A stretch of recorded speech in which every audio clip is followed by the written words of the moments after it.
Okay, we're live. No. Yeah, just, okay, I think we're working. I like the uniform look of wearing the same thing, Phoenix writes. Okay, hey everybody. We've got Risa in the back. We've got, I think the camera's running. Thank you. All right, we've got our morning coffees. Risa is here joining us. We are live. I think we're good. Let me know if there's any stream interruptions. There was a few technical difficulties on my end to start things off, but I think we are going okay. Brainstir in the house. By the way, I changed my username. This is Regina, but using my online name. All right. Well, hopefully I didn't. Yeah, maybe. Anyways, welcome, Brainstir. Bree D in the house, welcome. Hello, from Welland, Ontario. Toxie's on tonight. Good man. All right, let me know where everybody is coming in, tuning in from in the chat today. We are here live from Yokohama, Japan. We've got Godzilla-san. Hello from Ukraine. We need peace. We need peace. Increase the peace, everybody. Be safe out there, Godzilla-san. Good morning. Midnight here in the UK. Van Dien in the house. Thanks for staying up late with us. Okay. The Wangerite, I hope I said that right. Wangerite. It's been a long time since I last checked in on Naked Famous Stream. Any interesting new collabs announced here lately? Well, I guess it depends on how long ago you tuned into one of these streams. Hold on, I'm gonna move the mic just a second so we can center ourselves. Okay. There we go. It depends on how long it's been since you tuned into one of these streams. The biggest pre-announcement that we've made to date has been for JoJo's Bizarre Adventure. So we're working on that collaboration right now. Everything is in the hands, I mean, just as far as updates go, everything's in the hands of the JoJo's team right now, just waiting for their approvals on stuff. And then once we get that back, we can get the machines, get the denim mills to start making fabric for us. Yeah. So and you can start leaking some information. Yeah, then when we get the samples and say, hey guys, look at this Selvedge. So, yeah, the Wangerette, JoJo's Holy, that's right, Holy, right. So I guess you haven't been tuned in for a while, but it is coming. I'll buy everything. Well, save your pennies. There's gonna be 5 jeans in that collaboration. So it's gonna be pretty cool. 6, no? 6, 1, 2, 3, 5. 5 seasons. Yeah. 6. 6 Yeah. jeans. Sorry, 5 seasons, 6 jeans. Anyways, you will see. It's gonna be all the Joes. Every Joe will have their own jean. Imagine we did a G.I. Joe collaboration after At the same time. Yeah, that would be very confusing. For some, maybe. But anyways, that's the next big one. We are working on the next Halloween horror. Hopefully we'll get it up for Halloween this time. The last 2 didn't make it up for Halloween. In fact, none of them have ever made it up for Halloween. Toxie never made it up for Halloween. That was, right? That wasn't, I guess it wasn't really a Halloween thing, Right. but yeah, that wasn't. that wasn't Halloween. Friday the 13th was supposed to be Halloween. Yeah. Nightmare on Elm Street was supposed to be Halloween. The original plan for Nightmare on Elm Street and Friday the 13th was like Halloween back to back, but just, you know, that whole pesky pandemic thing. But Oh yeah. right? Yeah, both got delayed. Huge, For some reason, big I time. thought Friday the 13th made it, but no. No, it didn't. It came out in like November, so it was a few weeks off. But hopefully, 2022 we're in. Yeah. Yeah. Halloween 2022 we'll have a new horror collaboration. Anyways, we're just getting contracts signed right now, but we're working on it. So there is more to come, but you'll see. Okay. Wangerite. Any hints on JoJo characters aside from the obvious Jotaro and Dio? Well, I can tell you this. There won't be a Dio. It'll be all Joes. So that's I've already... Yeah, it's not. Yeah. It's more than a hint. Yeah, it's more than a hint. It's going to be all Joes, only Joes. So yeah, that's the way we're going there. Todd Hackett, anybody a Gran Turismo fan? Gran Turismo. I like how our chats, you know, I always promote these live streams as we're going to answer your questions live. We're going to talk about denim and other things. And it gets into other things pretty quick. But yeah, Gran Turismo, I used to play on PlayStation 2. Oh, it's a game. It's a game. It's a driving simulator game. When I stopped playing Gran Turismo? I got Gran Turismo... No, was it Gran Turismo 3 on PS2? I think it was Gran Turismo 3 on PS2. That's what I got into it. I got Gran Turismo 4 for PS4. Didn't play it very much. Gran Turismo, especially if you remember back when you had to use your little memory cards, I got a corrupted memory card with like hundreds of hours of gameplay on that, and I was just like, I'm not starting over. Yeah, it's devastating. Anyways. I like how you like driving games a lot. Don't have a license. Yeah, you don't like driving in real life. No, I will die in real life. Because in the driving games, I could take a turn at 200 miles an hour and not really worry about slamming into the side because I'm still going fast enough that I will still be faster than everybody else. You can't do that in real life. Really? Yeah, you can't. You die. Yeah, it's, they don't have the body flying out of the front windshield, effects in those games. Yes. Front windshield? Is that? Yeah, it's the windshield. Yeah, they don't do that. Anyhow. Okay. Shane Delahunty, I'm happy to have ordered the last Vulgar 3 out there in my size from Maple Street Denim. Good man, Maple Street Denim out in the Bay Area.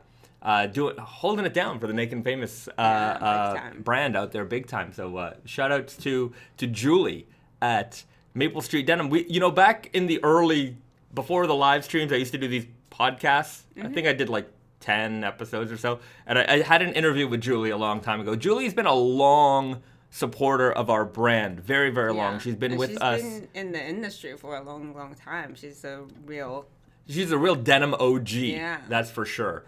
So yeah, shout outs to Julie there in the Bay Area. The God that don't exist. Any plans for Tate and Yoko to accept PayPal? We've been off and on with PayPal. We're mostly off. The reason for that is mostly because of fees, and it doesn't work. The fees they want are way too high. And I understand that there is there are customers out there who want to use PayPal, but I feel like if you're using PayPal, you probably have a credit card, and if we also have Sezzle on our website, so there's another payment alternative there. So if you want to split your payments, we can do that for you. We also accept crypto now, so if you have Bitcoin or Ethereum, we take cryptocurrency on Tate and Yoko. So, not having PayPal, I don't think it affects us all that much, but their terms just don't align with us so well, and anyways, that's basically it. They're a little difficult to work with. We've had them. Then there were some problems. We got rid of them. Then they said they fixed the problems. We got them back on. Then there were some more problems again. We're just okay, forget it. It's too much work. Pedro Cortez, PayPal be wanting the loot. In this industry, in any industry, but especially fashion apparel right now, I just find that everybody wants 1%, 2%. Everyone just wants hey, we've got this new service where it's going to do nothing for you, basically. You've already do this stuff, but we're going to take 1%. How does that sound? Sounds awesome. I mean, if you want to have all of the options in the world, it will cost you so much because you just, there's too many options. But I think we can, kind of put our foot down where, Yeah. This. You can live without them. There's a lot of useful services out there, and there's a lot of services that are just, hey, we're the new way to do this and that. And it's no, I think we're okay. Yeah.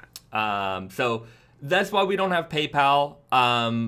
But I don't think that there's a lot of people that can't find a way to buy product on our website. Even with crypto, we were getting people who are I don't want, I just kind of want to be anonymous. I'm okay, well, crypto. Every now and then, I guess in Europe and around the world, there's it's mostly European customers, but I think there's an app that some people use where they're can you please remove my information from, they just want to remove their digital footprint. So I think there's an app or some kind of program out there, because I get the same, it's like a templated email, and it's please remove me from such and such. And it's like, okay, no problem. Like, you don't want, your privacy is your privacy. We respect that, of course. So, we remove you from our records. So, yeah, some more and more people are concerned about that kind of thing. So, we oblige them, of course. Okay, Evan McIntyre, any plans to compete in the Indigo Invitational? Yes. I've picked my jean. Have you picked your jean? I think I want to do Aero Natural Indigo. Okay. I think if I can fit into the sample. Okay, that's a good one. Natural Indigo, great color. I know, especially now because we're starting, into the summer. Yeah. So I kind of want to do a lighter color. Right. And you're going extreme with that. I'm going extreme. I'm going to wear the raw cotton slub. So no indigo. Last year was black. This year, raw cotton slub. I'm just going completely against the grain. That is my nature. So, I'm going to go heavyweight, no indigo. Mm-hmm. So I'm going to get them filthy and see how that works out. Maybe I'll win. Maybe I'll win the Indigo Invitational with the jean. Without indigo. So we'll see. I don't know. They're not going to be available for purchase before the Indigo Invitational. Probably not. So I announced on our email blast the schedule for this month. So next week we've got the Golden Hour Slub Stretch. That's on the 11th. Let me just look at the calendar so I get these dates right. 11th, we got the Golden Hour Slub Stretch. On the 18th, we've got the Strawberry Milk Denim. And then on the 25th, we've got Elephant XS. Elephant XS on the 25th. Now, for the Strawberry Milk Denim, we will not have the Super Guy available. And we will not have denim jackets. So, we will have some denim jackets. Let me explain what happened. Basically, we had a production run small, medium, large, XL, double XL. But accidentally, they sent that breakdown of sizes as extra small, small, medium, large, XL. So we got an abundance of smalls and extra smalls and almost no large sizes. And we did this in collaboration with James Dant. So Tati and Yoko and James Dant were going to be exclusive. Tati and Yoko, Naked Famous Denim NYC, and James Dant will be exclusive for that jacket. So any of the large XLs that we had, we sent over to James Dant. So if you want those, you're going to have to get them at James Dant. We're going to do another smaller batch of large XL, double XL, which will be available in late May, along with the Super Guy Strawberry Milk. Mm-hmm. So Super Guy Strawberry Milk will not be available on the 18th. We got a split delivery of the fabric, so we just had to, anyways, that's just how the production went. So the Super Guy and the larger size of denim jacket will be available later. We will have the denim jackets, extra small, small, medium, and I think there's like one large available on Tati and Yoko. But if you want larger XL, there's some little amount available at James Dant, so you got to go there and get it. And that'll be available on the 18th. So, and then Elephant XS. Yeah, I know Indigo Invitational starts on April 1st, but you have to register by April 10th, I believe. Then you go to the website, double check. Don't take. Yeah, I don't have all their rules memorized, but if you want to double check out Indigo Invitational website. So if we release on the 25th, that gives us time to ship and deliver for approximately the starting time. So I think everybody will be good for that. So yeah. Sliding it in, getting it right on time. Yeah. So anyways. Make sure to check the measurement guides so that you don't have to, return and get a new size. That's right. So we have the measurement guides of Golden Hour up. Mm-hmm. The strawberry is up, so you can check those already. Risa and I are going to go strawberry picking next weekend, so we can go do our photos for the strawberry milk denim. So we're going to have some fun content coming up for that. All right, let's hit up some questions. But before we get to the questions, so start of the live stream, everybody knows what time it is. It's hit the like button time, everybody. Hit that like button right now. Help us, get our likes up and help more people find this live stream. It helps out the algorithm. So I do find that the more time I ask during the live stream, the more likes we get in these videos. Really? So I don't want to pester you guys too much, so I'm going to leave it at that. Hit the like button and subscribe if you haven't done so already. Of course, if you might think you're subscribed, but you might not be. You might find that you're not. And if you do subscribe, you'll get a little animation thing going on in the corner here just for you. All right. Okay, back to the questions. Okay, Todd Hackett. Here's a good question. Do you and Risa speak English or Japanese when you're not live on stream? Guess. Yeah, you guys guess. You guys guess. Yao Ming's friend. No likes until I see Risa. Okay, Risa's right here. You can, hello. Hey. Cortez Dragos. Can't wait for the strawberry milk jeans. Neither can I. It's going to be a very fun jean. Garrett sent some photos already. They look amazing. Yeah, we're going to have a lot of fun with strawberry milk. I talked to Michael Iron Snail about them because, he kind of inspired the strawberry milk denim when he did the video on the milk denim. So I'm talking to him right now. He's going to give his impressions on that. I think he's going to do the jacket. Anyways, I got to talk to him. It's been a couple days. But so it's very exciting. I like remixing things, and the milk denim was so nice. That silky touch. And it's kind of like so us in the way that Yeah. like, oh, this is not 100% cotton. Yeah. We actually use milk. Right, like actual milk protein, and then to do that and then go, you know what? Now we can go, in this direction here, and then anyhow, we'll see. Obviously, I think a lot of you people might get a whiff of what's going to come next. Mm-hmm. You So- already talked about it. Yeah, Yeah, but not everyone's here at every stream. that's true. Not everyone's here every stream. So we'll see in the comments who's gonna guess it right first, or already know the answer.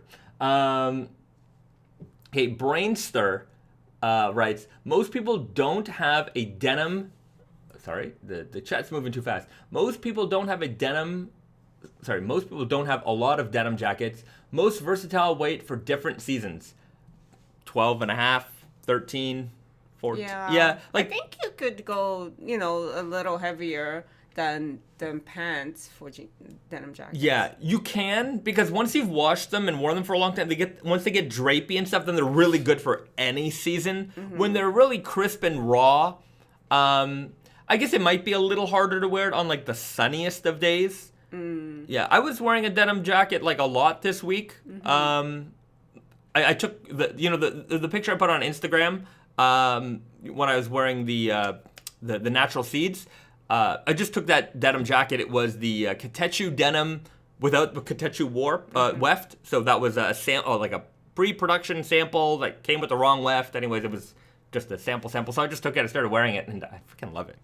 It's like 12 and a half ounce weight. It's good weight. It's just like the left-hand twill jacket. I would have probably taken a left-hand twill jacket if I had one here, but I figured that was a sample. We're never going to use it for anything else anyway, so it was a good, it's a good very, sacrifice jacket to wear. Yeah, it's a very like classic raw denim jacket. It's Yeah. perfect weight. But I mean, like heavier jackets, I feel like it's good because for jeans, like just because it's hot outside, you can't take them off. But with denim jackets, like if it's a little bit hotter, you can take them off. Yeah. And then if it's a little bit colder, Yeah, it gets you want cooler the at night. weight. Or if you're like by the water, a lot of people don't realize that, even if you're in a warm climate, once you're by the water at nighttime, it gets cold.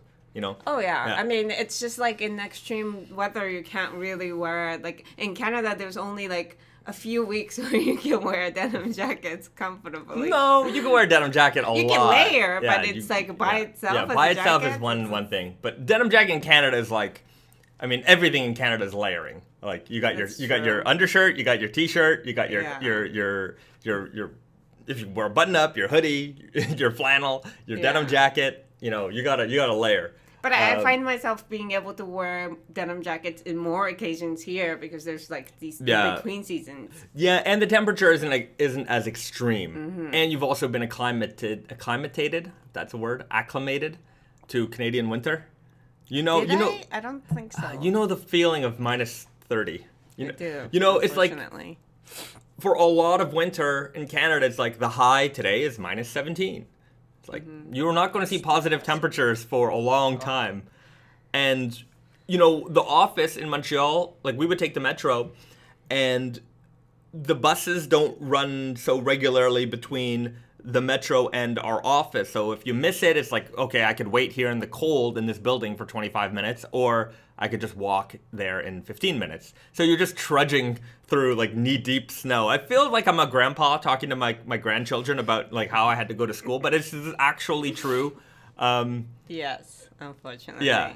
It's like, there is very like different in like how you treat winter. Like you just like I remember when I didn't live in Canada, you always like really appreciated plus 15 degrees, and for me like that's like it's almost winter. That's basically winter. So it's just I can appreciate those mild winters now. Like in Japan right now, the temperatures, like in the last week and a bit, the temperatures have really started to feel like Canadian early summer, like spring, like like May. Yeah. Yeah. So I'm like, I'm feeling it. It's great for me. I'm loving it. So yeah, this is it's a good time of year right now in Japan. The spring is coming. We got cherry blossom seasons coming up. Yeah. We got strawberry picking time. It's the most really exciting time. Really nice. Once you hit the depths of summer here, it is good. It is a hell sauna. Before that, there's the rainy season, which is also depressing. Yeah, it's like nonstop rain every day, all day. And you know that after this, it's just going to be so much heat. Yeah. But at least you get the sun. You get the sun. Yeah. Anyways, that's it for the weather. That's the weather report on today's live stream. I hope you guys enjoyed that. Now off to more questions. Questions from the audience. All right, we got a lot of action here. We had a couple of good guesses here. Brainster, chocolate milk. You're thinking like we're thinking, that's for sure. So the next iteration of the milk denim will definitely be the chocolate milk. I thought latte, but I think chocolate milk's more appropriate. Milk, strawberry milk, chocolate milk. Then we'll go banana milk. Is there any other kind of fruit-flavored milk that people are... Okay, so in Japan, there's fruit milk. It's fruit a mix. milk. It's like Is fruit... that no, I've never seen that before. Oh, There's lemon like, milk here I've tried. Yeah, It's actually kind of good. It's not bad. But here, the main thing is like chocolate milk. Sometimes they don't even have strawberry milk, and then they have fruit milk. So it's like a mix of different fruit. Right. I think some of it is banana, like mixture of different things. I don't know what it tastes like. We gotta get that for a live a snack time. Could you do coconut milk denim? What would coconut milk denim look like? Like with coconut fiber? Yeah, we That could. might be itchy. Yeah, I've seen coconut denim before. That and hibiscus denim. Great idea. It looks so cool. I wish we could do that. Completely unwearable. Yeah. It's just the itchiest, scratchiest thing ever. One time we made banana denim and sampling. I don't know. I probably told this story before. It might have been a long time. But in the same vein, it wasn't made from banana, the fruit. It was made from the tree. It was like the bark of the tree or something like that.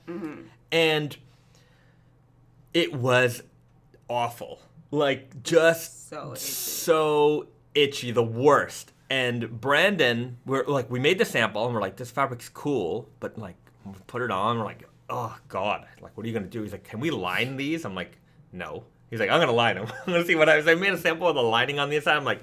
With the yellow fabric. I'm like, nobody wants to wear lined jeans. Yeah. But, sometimes you can make some really neat fabrics. And some, there's one thing is to make it, and then there's one thing that also has to be wearable. Like, this is the whole balance with Naked Famous.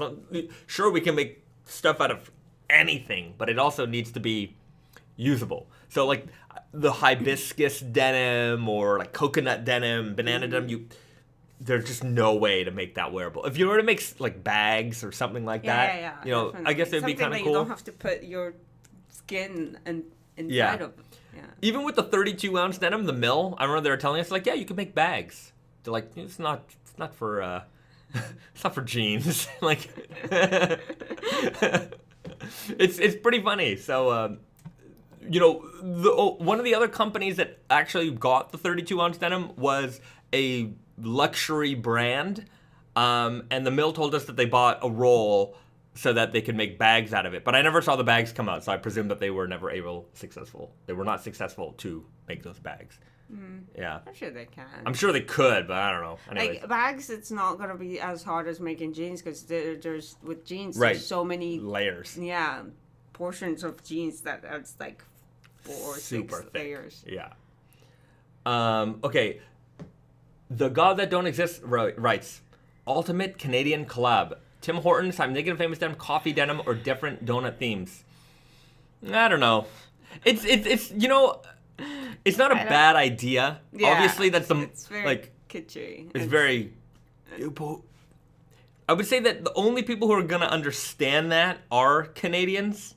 Really? I think so. Americans, a small number of Americans know that Tim Hortons exists because there are some Tim Hortons locations kind of like in the northern United States, closer to the border. There's some of them in New York, but like it's just not the same.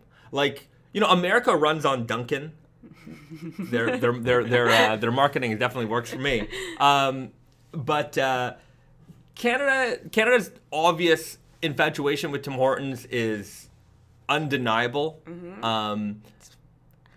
Yeah, I thought that everybody knew it was very Canadian. Yeah, I don't know. I don't even know that I would find that, number one, Americans know very little in general about Canadians. And Canadians, I think, are sometimes insulted by that because, like, what? Don't you know about me? And I think the good American answer to that is, why would I know about you? You know, I used to always find it funny, like, when growing up in the 90s in Canada, there was certainly an inferiority complex throughout Canadian media, and like we always had to like push how Americans were dumb, and like you would have reporters go down to America and be like, so did you know that Prime Minister Putin you know, said this, that, and the other thing, and like they'd find some dumb person and be like, oh really, that's interesting. I'm like, oh, this is like, I'm like, you know, it's actually not an insult that they don't know that our Prime Minister is not Prime Minister Putin. It's right. Like, it's actually insulting to us that our Prime Minister is not well known, and I think nowadays our Prime Minister is. But yeah, we got a. I think it's the mailman. No, I think it's the. Oh, is it the fire alarm people? They're gonna test our. Anyways, we got a person out there. We got a guest. Don't know who it is. No Saints, Tom Green jeans. I love Tom Green. I do love me some Tom Green. But where was I going with this? Yeah, okay, I guess they're testing the fire alarm today. I think it's going to work. Anyways, don't worry, guys. You're live on the internet. Okay. I've just completely lost. Tim Hortons jeans. Don't know if we would do it. But yeah, it is very Canadian, but I just don't know if it'll translate so well. As a, you know, we are a global brand with a global brand. Our following is certainly more Canada, USA, a lot in Europe, a lot growing in Europe. So I don't know if they would be so. Yeah, I don't think they would get it. James Morgan, we're always in the news for all the wrong reasons. As Canadians, yeah, I think so. Chris, no, snacks getting delivered? No, they're testing the fire alarm test today. From the fire escape. Yeah, and the fire escape. So we've got a ladder on our balcony. A lot of Japanese homes have ladders. If you live in a high rise, if you need to escape, you might just need to throw the ladder over the side of the balcony to jump down, which would be very terrifying. But I would say that at least there's a way out. Canadian buildings don't have that? No, there's no ladder you throw outside your balcony to climb down the side of the building. You go down the fire escape. Oh, the stairs. The stairs, yeah. You take the stairs down. Yeah. Okay. L. Sanchez, 1984 writes, any updates on the Quebec vulgar? I can say that the patch has been finalized. We worked with a great Quebec artist on that. It looks amazing. Amazing. There will be not an ounce of English on this jean. Actually, I just remembered, I think we have to order the buttons now. Okay. Ooh, okay, we got to work on that. So, it's coming along great. So, stay tuned, guys. We've got some really fun jeans in store. Those are going to be just like the New York Empire State Selvedge. They will be available only at Tate and Yoko Montreal. They will not be available online. So if you're coming to Montreal for a visit, or you've got a friend coming to visit, that's the only way to get them. And the Empire State Selvedge has been very, very popular for us. I think we're very low on inventory at the moment, so we're going to try and restock that. I know that a lot of tourism is coming back. People are starting to travel a little bit easier, especially across North America. So we do expect more people to come to Montreal this summer. As far as I know, like a lot of concerts and festivals that are going on in Montreal are on. So like things are starting to look up, which is good. hopefully, we're going to be able to, make some moves as well. We're just waiting for things to calm down. Hopefully, they do. Cats X Pizza. Two of my favorite things, by the way. Likes our little stump here. I'm actually working on that stump. I'm going to strip the sides, and it's going to be all sanded down real nicely. I'm going to, varnish it up and oil it up real good. Anyways, it's my work in progress. He's been saying that for 2 years. Been saying it for 2 years, but it's coming. Definitely coming. WTC, first responder. Hello from North Carolina again. Hello. Welcome to the stream. Mr. Overlord 14,000, did you do a little bow to say goodbye? Yes. I mean, say thank you and goodbye. Yeah, this is Japan. Gotta be polite. You gotta bow. There's a lot of bowing in this country. There's a lot of different kinds of bows, but yeah, a little, it's normal. It's in the acknowledgement up there. Fine work. My favorite bow in this country is the bow you get on the train when you're going on like the like Narita Express, or if you're going on like a bullet train. There's the cafeteria, the person who's bringing the snack cart, or even the ticket collector. So the snack cart people will go through the aisle, and before they leave the car, they'll just bow. Okay. And even if there's nobody in that car, they will bow before they leave the car. In department stores, there's the selling area, the shop area, and then there's a door into like the back area, so like the workers can go in and out of the stores, and like there's like the stock room or the back room. Yeah. And then if you are a worker, you have, every time you go out from the shopping area to you face the shopping area or the other way around, you have to bow. Yeah.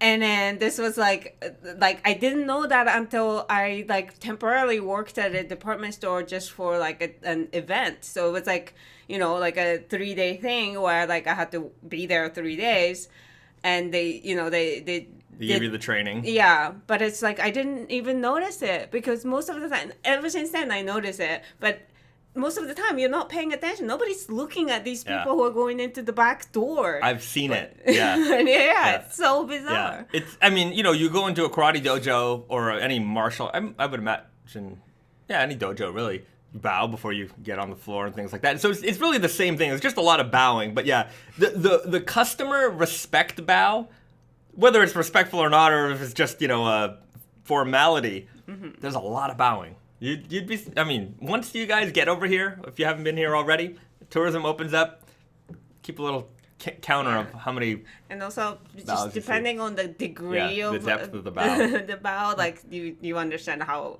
important that bow is. Yeah. If it's 90 degrees, it's like really our accountant gives us, like, he'll walk us to the elevator. Like, we'll go into his office, we'll have a meeting, and then he'll come with us, he'll walk us to the elevator, press the button for us. Sometimes he'll press the button for us in the elevator. Like boom, okay, you're going out. And then he'll wait there for the door to close, and he will give us that deep bow. He is very respectful. He is looking at the floor. And I'm like, you don't need, I feel uncomfortable. To be fair, I feel a little, I'm like, you don't need to go. Because I'm way more casual, but like But he's also very casual, but he still does that. I like in messages and stuff, like he's very like, he's not friendly, but he's like to the degree of friends. But like he sends me like emojis and stuff. Okay. But like the bow is really. Yeah. It's weird. Yeah. Fossil Draws quote: "Japan is like a dojo." Bayzad. Japan is like a dojo. Okay. There's your little cultural information moment for the day. But yeah, that was our fire alarm people. Yeah. You get to see a lot of. I think the delivery guy might be here soon. We got delivery coming later on. Okay. There's a lot of questions coming around. Kozea Dragos writes, "I will send my friend from Toronto to get me a pair of the Quebec vulgar jeans, or come to Quebec. You are welcome to come to Quebec." That's a very good friend if he comes from Toronto. It's a good drive, Toronto to Montreal. Before I lived in Montreal, it's a long drive, but it's like 30 minutes. No, it's 6 hours, 5 hours. 4.5, 5 hours. Yeah, it depends how good you're driving and stops. Yeah. Yeah, it's a nice trip. It's not so bad. Okay. Let's. Okay. BD, I've been watching some OG Iron Chef again. Lots of cool bowing. Much respect. All right. You know, I've not watched very much Iron Chef. Me neither. I have not watched a lot of cooking shows in general. Yeah. Cedrus555, what's the dead stock market like in Japan? Dead stock? What do you mean by that? Do you mean dead stock for fabric, sneakers, vintage clothing? Vintage clothing, it exists, but it's very hard to find good deals.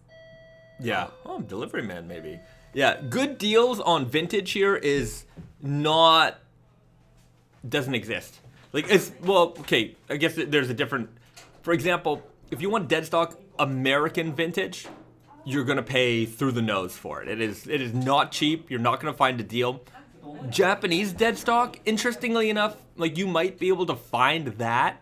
Like, you know, the other day we were at a store and they had some old, like, Big John dead stock jeans that looked like they were from the 80s, and they wanted like $40 or $50 for them. Like, not a lot of money. They were also like size 27 men's, so not exactly a popular size, but just the idea that they had like this very old pair with tags, brand new, and it's not even my first time encountering that. So like, we've come across that kind of thing a little bit more often than not, but if you find like, there are some stores that are like vintage American and like they'll have a dead stock pair of like 1940s Levi's, you know, whatever, and it's like, well, it's $3,000, and they'll have a stack of them, and okay, like, that's just the way it is. Like, they got them. Yeah. Like I said, it's very hard to, like, there isn't like a lot of treasure hunting about like aspects to like vintage shopping in Japan, I feel. Yeah, you're not gonna come across like the Holy Grail for $10. It's just not.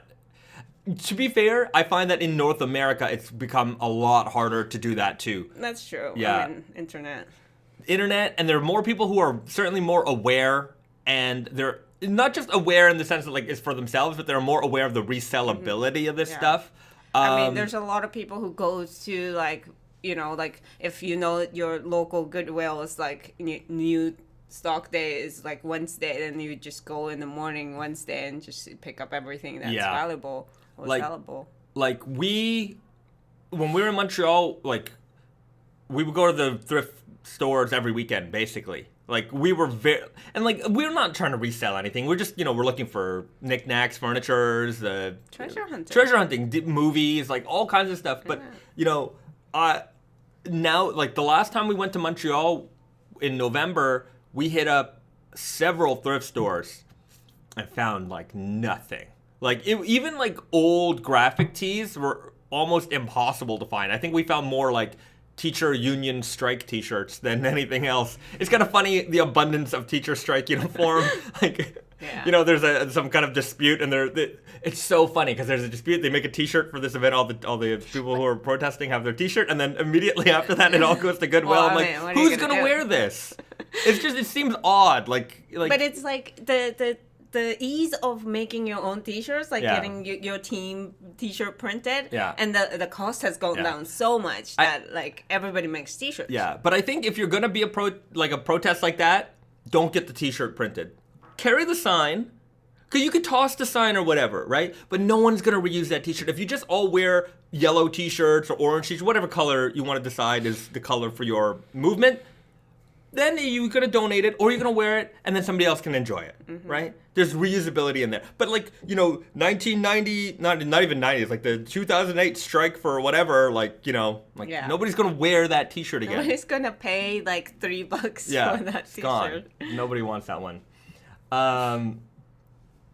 Okay. We got to... Okay, the sociologist... Hey, do you know how I can find jeans from past seasons? I'm currently looking for the pair of the recycled Selvedge Stone Blue from 2021 Spring/Summer 2021 collection. There's a couple of answers in here, and number one, Grailed, eBay, you know, Reddit, buy, sell, trade. Every now and then, look, you can find pieces like that, right? Mm-hmm. Here's my best tip. Go back to the blog. Go on nakedfamousdenim.com. Go to the blog post. Now, we only started doing blog posts per releases maybe within like the last 2 years. I feel like Spring Summer 21 is covered. It's on the blog for sure. Yeah. And what I would do is I would put a list of all the retailers that carried it. Now, some retailers, you got your Blue Owls, you got your James Dance, you've got your Tate and Yoko's, your Cultisms. There's certain websites that are a little bit more known to the raw denim community, but we also sell to a lot of independent stores that it doesn't do any SEO. So even if you Googled like just by itself, like it's not gonna come up. Yeah, it's harder for them to be found. So go through that list. Go to those websites because sometimes they've got old stock, right? They might have it in stock. They might even have it on sale. So go check them out. And I also, for any release, you might find that you have a local retailer that you don't even know about. So go and support your local guys, whether that's in store or online. But that's a really, really good tip. Check out those blog posts. And that's why I do it, so that you can find everything. And I break it down by fit also. So I don't just say that this retailer carries this style. I say this retailer carries this style and these fits. So it's a good way to find something there. Last resort, email Tate and Yoko. You never know, right? Because there is a lot of like wrongly hemmed jeans or jeans with slight damage. Yeah. So if you reach out to us and if we find that jean in that pile, we can tell you what the the problem is, and if you're willing to, if you're okay with that, we can sell it. Yeah, there might have been a jean where like we hemmed it, and instead of a 31, we hemmed it to like a 30. And before we send them out, we usually measure them. And we're like, oh no, like we screwed it up. I can't send you that jean. So that jean kind of ends up in a pile, and over the years, we haven't been sorting this pile very well, so it kind of built up. So sometimes there is gold in those piles, and if you happen to be a 30 inseam or a 28 inseam, we can hem those jeans out too. They're perfectly good. Or there might be a B stock, it might have a slight nick or a damage on it, but you know what? I also find like, as a raw denim guy, like even has a slight nick on it, like I don't care. I'm gonna destroy these jeans anyways. It doesn't really bother me. I can't sell it for regular price. Right, exactly. Right? Can't sell it for regular price, but hey man, if I get a deal on this and it's not a defect that is gonna be inherently make the jeans unwearable, then cool, no problem. I don't care. I don't mind. So hit up Tate and Yoko, send them an email, give them a call, and we're happy to look to see if there's just don't hit us up like just because you're curious. Yeah. It takes time to find this stuff. Inquiry. Yeah, serious inquiries only. Yeah. That's we should serious. Anyways. Losing my mind. That was a good question. Okay. Rights W5. With Japan being metric, do they still use imperial for jean weights and waist leg lengths over there? Okay. Yeah, so the weight of the fabric, we use ounce. That's because denim is, American. Yeah. So, like, nobody uses GSMs or anything like that because it's just meters per square. Grams per square meter. Everything is ounces per square yard. Yes. Yeah. For denim. But in terms of like waist and stuff, like a lot of brands use the 32, 30, whatever, those inch waist, like waist inch as like the size tag like we do. It's not exactly 32 inches waist, but you mark that size as 32. But there's also like, you have to have the measurements in centimeters, and some brands actually use like waist this, like 80 or whatever. Yeah, instead of the inches. Yeah. So it's a bit of a mix, but jeans generally is always it's kind of based on inches. It's all imperial based mostly, just because it was that's the way it's been. Yeah. So I guess that answers your question. It is funny because like when we're like in the meetings, and we're talking about ounces per square yard and things. And we're like, you're in Japan, you're metric. We're Canadian, it's metric. Why are we talking about ounces per square yard? But it's also funny because like in Japan, there's all sorts of like mixes of like sizes, like like we use European sizes like 38 and 40s and stuff like that, and then you kind of have to know all of your sizes. Yeah. So like you can shop for it. But when I worked at Holt Renfrew, and Holt Renfrew was a Canadian luxury retailer, being a salesperson, like we had to know everything every way. Anyway, because it depends. Like so many different things came from so many different places, and like you just had to know. And like it was kind of odd because like you also expected your customer to know, and they certainly didn't always know. Right. Yeah. What size are you? I'm a medium. Okay, so you're gonna be a 40 or a 38, and they're like, oh, I don't know. Just give me what fits. To me, those shoe sizes in Japan is the best because it is actually the centimeters. Yeah. And like in American sizing, it's like, oh, it's women's 5 or like like what does that mean? I don't know. Who's like, why does this shoe have to have a gender assigned? Yeah, Like, and like if I need to know if I'm buying men's shoes or women's shoes because otherwise I can't choose the right size. Yeah, that's true. Very true. Okay. Great question. Let's see. Riley O'Brien writes, I've got a number of pairs that if anyone is looking to buy, Super Guy and Weird Guy, Bane, Recycled, Blanca, Cashmere. Riley O'Brien's got a couple of things. Put her on Instagram. Put the hashtag and let people know. They'll find them there. Okay, Pedro Cortez. I found this one shop that had a bunch of old Naked Famous jeans. I never knew they even had... Wait, I'm not good at reading these. I found one shop that had a bunch of old Naked Famous jeans, a lot of jeans. I never knew. They even had some gems. Right on. Yeah, you'd be surprised how much stuff you can find if you go through our retailer list. But yeah, like Risa said, not everyone, like, it's hard, to get on the first page of Google. It's so hard.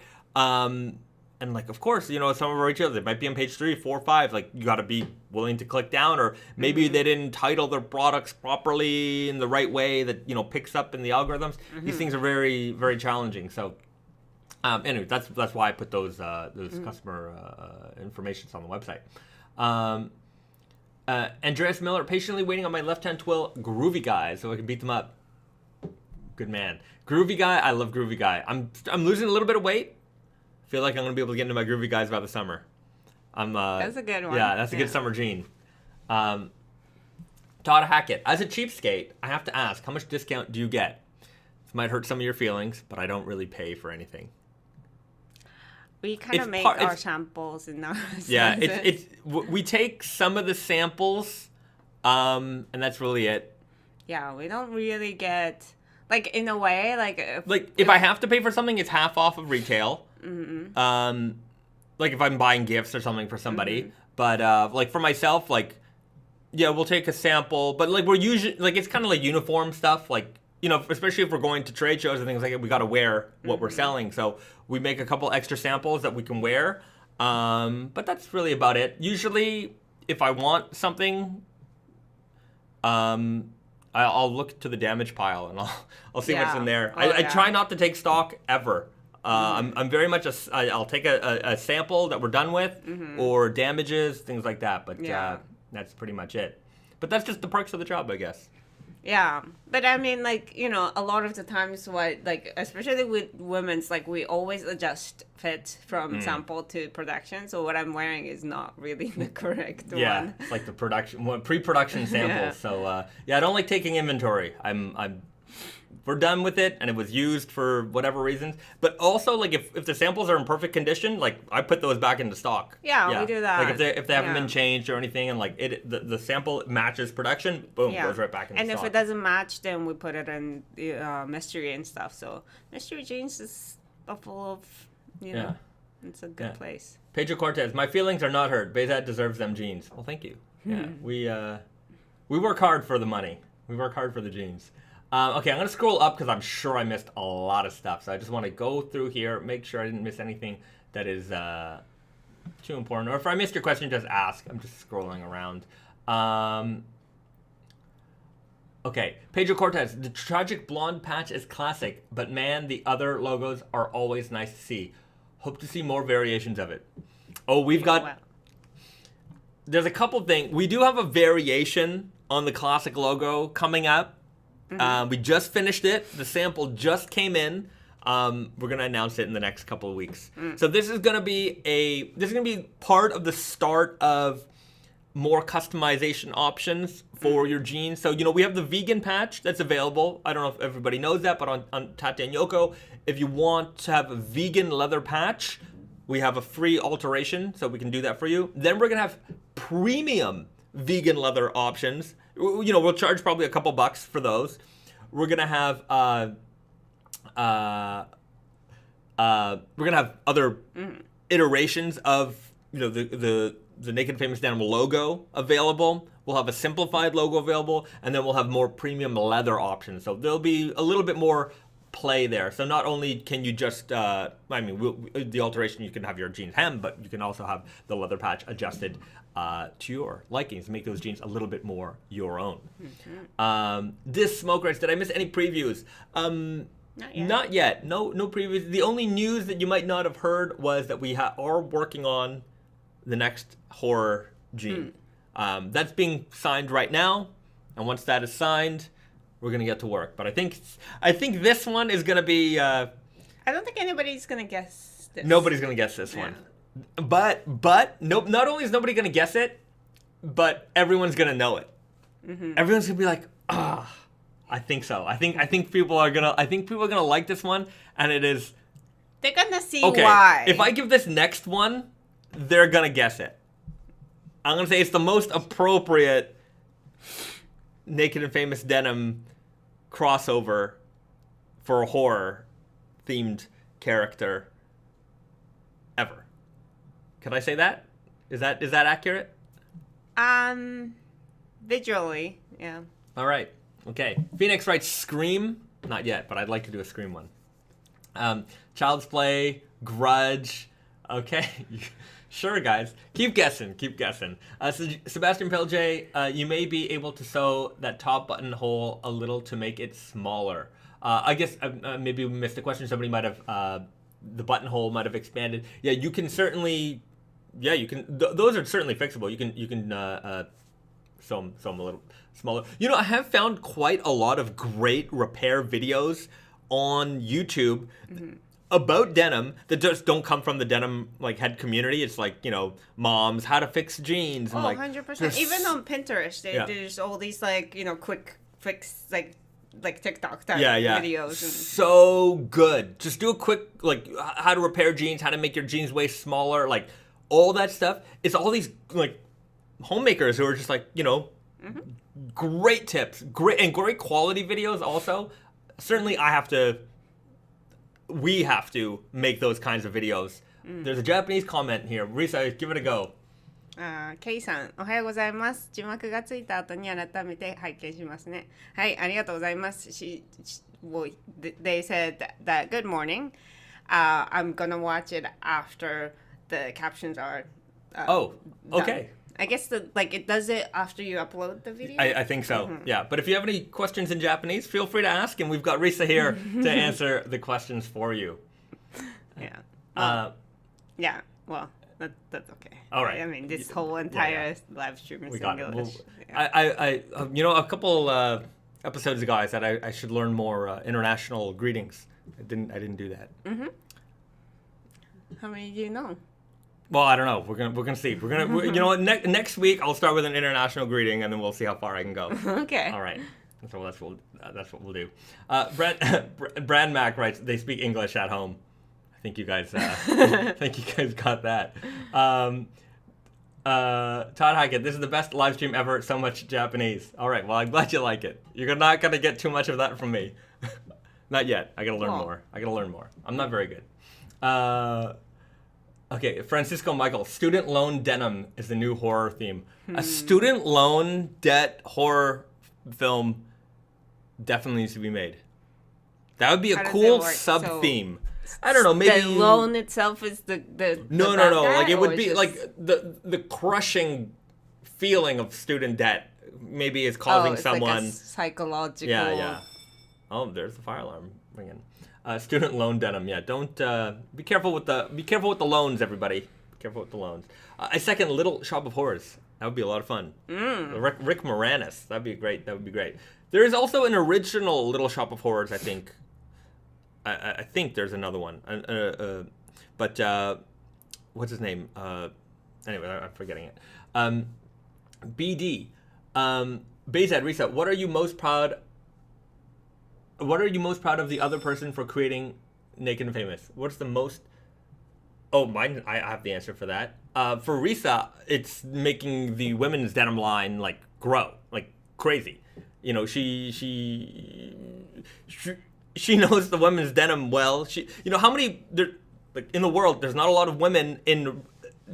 There's a lot of women in the denim industry, okay? But there's not a lot of women in the raw denim industry. Like, this is such a man space, generally. And, like, you're able to take that and also make it feminine and make it wearable for girls and bring more females into raw denim than ever before. Women's raw denim has always been around. It has always been there, right? But either women were wearing men's jeans because they were... originally jeans were just jeans, men's, women's, they would wear the same thing. And then, like, of the brands that did make women's raw jeans, like, they were never really meant... I always found that they were always way too skinny. And the girls who were, like... maybe I'm being general, but, not everyone's that skinny, right? Mm-hmm. And especially, like, people who are into vintage style, vintage fashion, they're not skinny mini girls. They have curves and things like that. So we've been able to make jeans that are feminine, that work for a wider variety of body types. And, that wasn't me and Brandon. Like, we certainly did not know how to, make the women's line the way it is. So you've made it. You've made it well. You've made it accessible. So yeah, you've brought more ladies into raw denim than I'm gonna. You've brought more ladies in the raw denim than, like, anyone else has before. So I credit you with that. Thank you very much. That's the nicest thing you've ever said. That's the nicest thing I've ever said.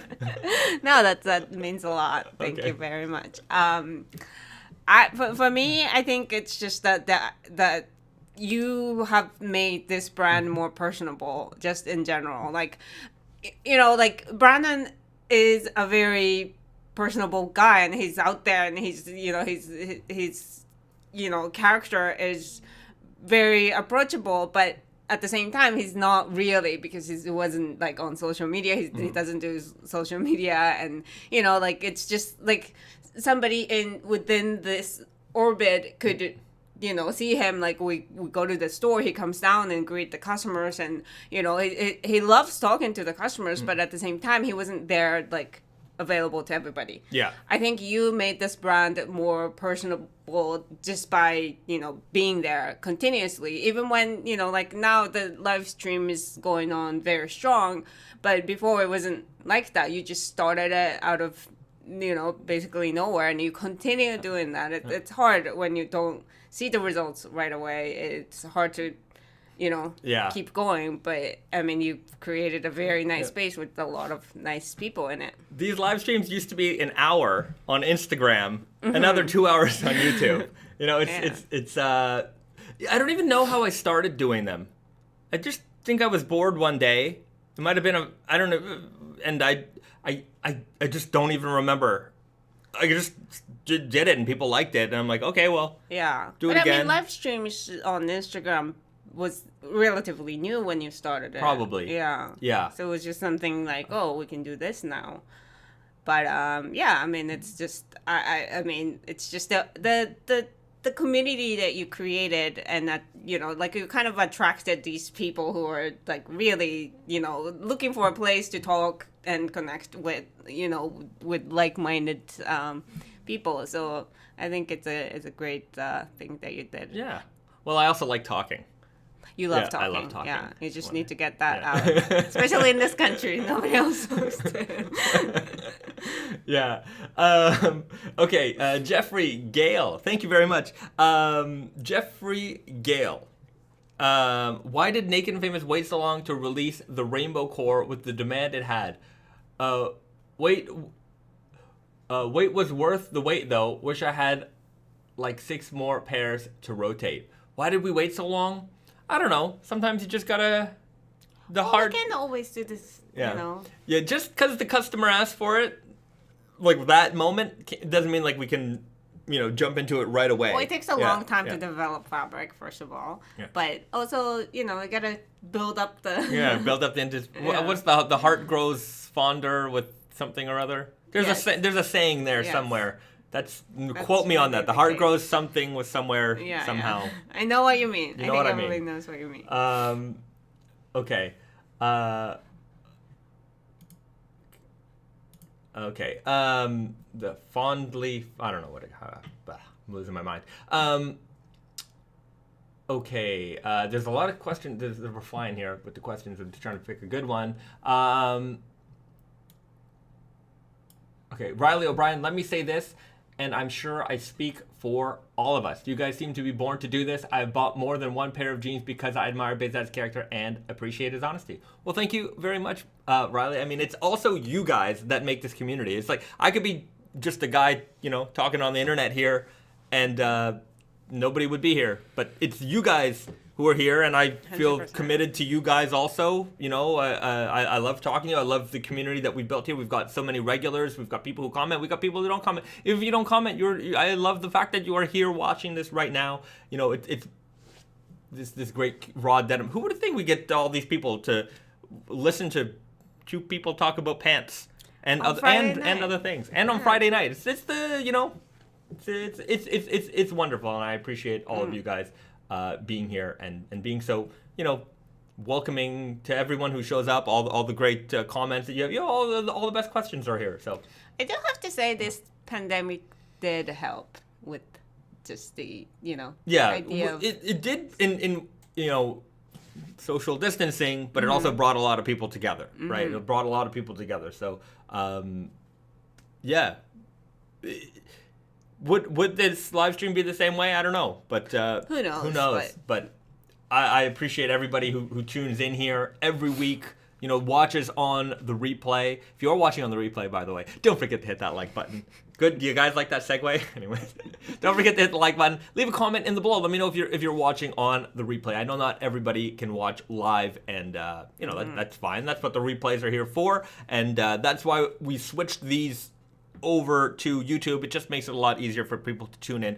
Doing an hour on Instagram, I don't think anyone wants to hold their phone like that for an hour. I know people maybe that put this on their TV, put it in the background, things like that. So, so yeah. Okay, James Morgan writes, somebody asked about a bag. Have you guys ever thought about making one? We've made in the past. We've made some tote bags. Yeah. There was a duffel bag at one point a long time ago.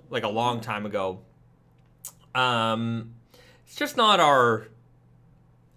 Look, I'm okay to make tote bags. And, we had those, I think, for I don't know, they were not a lot of money. Right. That's fine. I just don't know, I don't want to get into developing a whole new product line, So maybe I'll leave the bags to the bag people. We do little tote bags here and there. That's fine too. But yeah.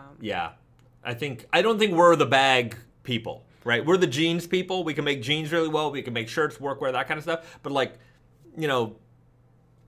bags. There's a lot of people who can make really good bags, and we would make an okay bag, be fine. But with that said, though, if we have just a little bit of fabric left that of some really nice fabric that we developed ourselves that nobody else has, then maybe we'll make some bags and sell them. But right, or if we get bigger as a company, and then we can have somebody bring in somebody who's a bag person, an accessories person. They're really good at designing and developing this line. Sure, boom, we've got that person who's in charge of developing that arena. Right, and then we can incorporate that into the rest of the line. But because it's true, there's a lot of bag people out there, but they're not denim developers us. We make the weirdest fabrics, and bag people don't necessarily do that. Yeah. So it's just I can understand that some denim is maybe not wearable to some people. but it might be better as an accessory. Yeah. But I mean, like, I guess the brand progression is like a typical brand progression. Like, if you look at any big brands, like, they make everything, but that's because they have a department for everything, right? So, yeah, one day we'll have the bag accessory department, and one day we'll have the home linens department. That would be kind of fun. Actually, I would love if we started making like bed sheets and pillowcase. Like, that would be cool. 40-ounce denim would become a great rug. Yeah. So something. One day we'll have the home stuff. And curtains, denim curtains. That'd be cool, man. Like, so, anyways. With all your support, one day we will get there. One day we'll be there. Okay. Devin Robles writes, would Scratch and Sniff denim make a return? Oh, yes. Oh, yes. The Scratch and Sniff denim is coming back for fall winter 22. Yeah, my brain is in so many seasons right now. Fall winter 22, we've got the Hiba scented, so it's a Japanese cypress tree scented Scratch and Sniff denim coming for spring summer 22. So fall winter 22. See, too many seasons. So that's coming soon. So yeah, the Scratch and Sniff will be back. Okay, Pedro Cortez, on the caps, why didn't you go to a normal route with the plastic snap for adjusting? Well, let me get the caps, because we just released the denim caps on Tatsu and Yoko and Naked Famous Denim yesterday, so you can get them right now. The Japan Heritage denim caps will be available in New York probably next week. It got shipping delayed, but maybe we don't have the right sample. Oh, there's the right sample. So you can see here on the back we have that adjustable strap on the back. And why didn't we go with the plastic one? Because we wanted to show off that Selvedge. So these are classic. We're just talking about other ways to enjoy our fabrics that aren't, I don't know if my head's crooked or not. Anyways, we've got these 5-panel classic baseball caps. Before we were just doing, 6-panel baseball caps. Before we were doing 5-panel kind of flat brim caps like this. Classic 5. Oh yeah, there we go. Yeah, I got mine. So I was wearing this one for a long time, Japan Heritage 5-panel cap. So you can see that there, a little bit shorter. But a lot of people like this style, but a lot of people like this classic baseball cap style too. So it's a lot deeper, a lot more, I don't know, it's more dad style, I think. And we have it available in the Japan Heritage. We have it available in the Japan Heritage Black, and we have it available in the Ultra Tech lightweight denim. So this hasn't come out in jeans form yet, but we do have it available in the hat. So this is like your tech wear, super lightweight, ultra lightweight denim with nylon, so very tough. It's very crispy. And crispy, yeah, in hat form. So these are available now. What's his name? Old School Chris on Instagram. Every now and then he posts some videos. His hat is shredded. Just absolutely the best faded hat out there. But yeah, you can certainly fade it. These are made in Japan, so it has the Made in Japan logo. Naked and Famous. Yeah. Yeah. BD writes, dad style, I'm wounded. Okay. Yeah, I wore a baseball cap. Yeah, no, but I'm just saying, like, it's not just for dads, but there's like this, this and a varsity jacket, and there's just something about it that reminds me of look, when I was a kid, I wore a lot of baseball caps too. Don't get me wrong. But I'm into the fall. I think I'm gonna wear a lot of this. I wore a lot of this. I like wearing caps. But yeah, I consider myself getting more and more into dad style as I approach the dad age. As I approach dad age without having children. But yeah, like lately I'm like button down collar shirts. I've been wearing a lot of those. You were wearing like some blazers the other day. I was like, whoa, what happened? Just trying to look my age, I guess. Will the cap fade? Yes, the caps will fade. Any plans for a Sashiko jean? No plans at the moment, but yeah, you can also Sashiko your own jeans. Repairs, man. Make them yourself. Do it yourself. Second, the rainbow cap. Yeah, maybe. Of course, we will expand on the cap line a little bit more. So yeah, you'll see that happen. Okay. Will the ultra light tech denim fade like typical denim? Yes, it will.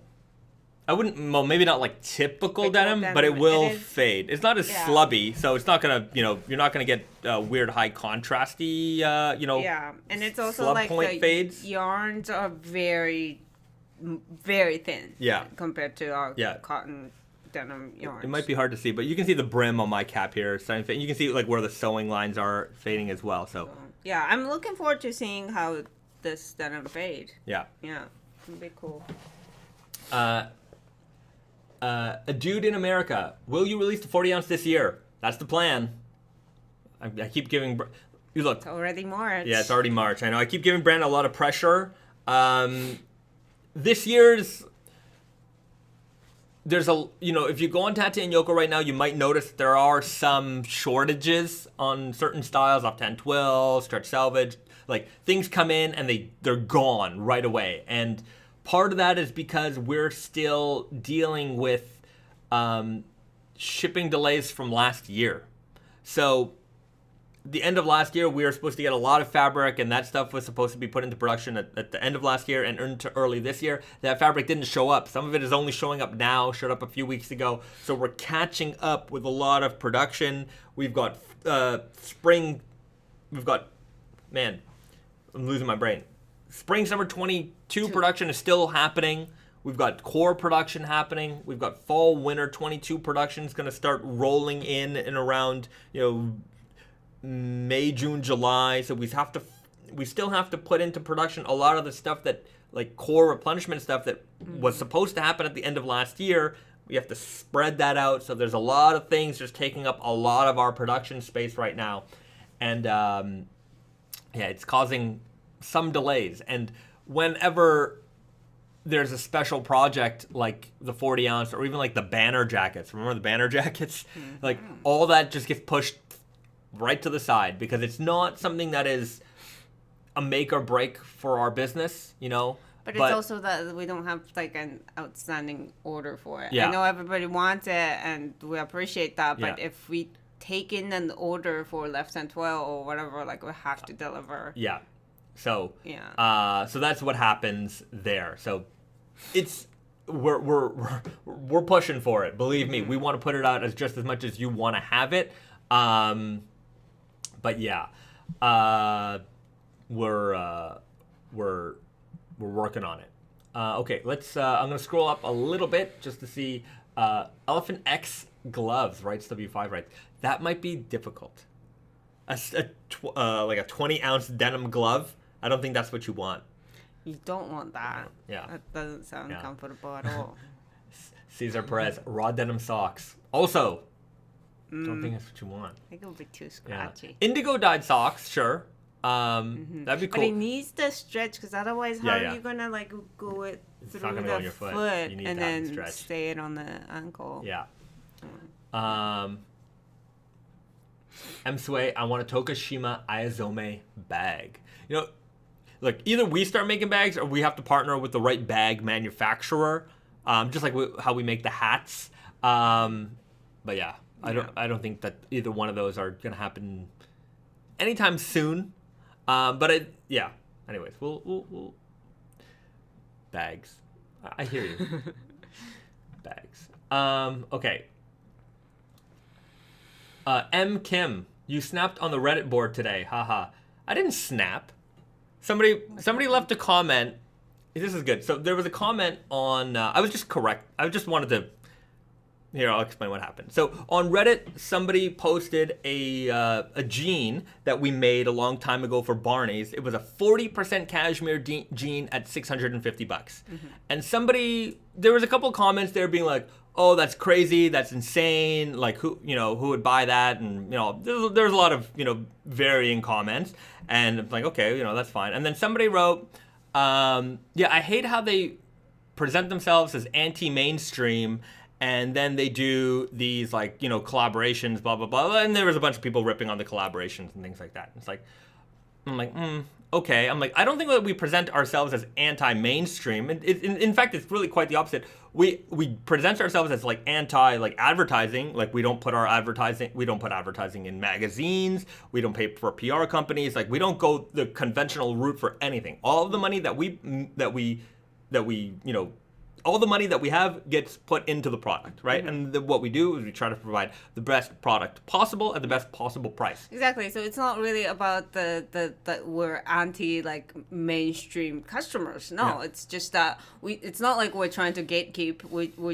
We want everybody to know about it, but we don't want to put money behind that so that customer has to pay for it ultimately. Yeah. I even mentioned gatekeeping. I said we don't gatekeep our product in the sense that like we don't say, we don't keep our products out of stores because we don't think that these stores are worthy enough or whatever, right? There's a lot of brands that play that game. Oh, we want to create an artificial scarcity. We only sell to these stores and we only make this stuff. So, that justifies our price point or whatever somehow. And it's like, well, okay, whatever. Your business, your business. So I said, like, those actions alone show that we're not anti-mainstream. I love the mainstream. And I said, moreover, that these collaborations also help bring new people to raw denim. Street Fighter collaboration, Dragon Ball collaboration, these movie collaborations. How many of these jeans were people's first pair of raw denim? They've never even, Ghostbusters, a lot of people never even knew or had any idea about what raw denim was before. They saw an interest that they had and they're like, oh, this is neat. And then they found their way into raw denim. So I wasn't rude, I don't think. And I said, look, this is what we did and this is why we do it.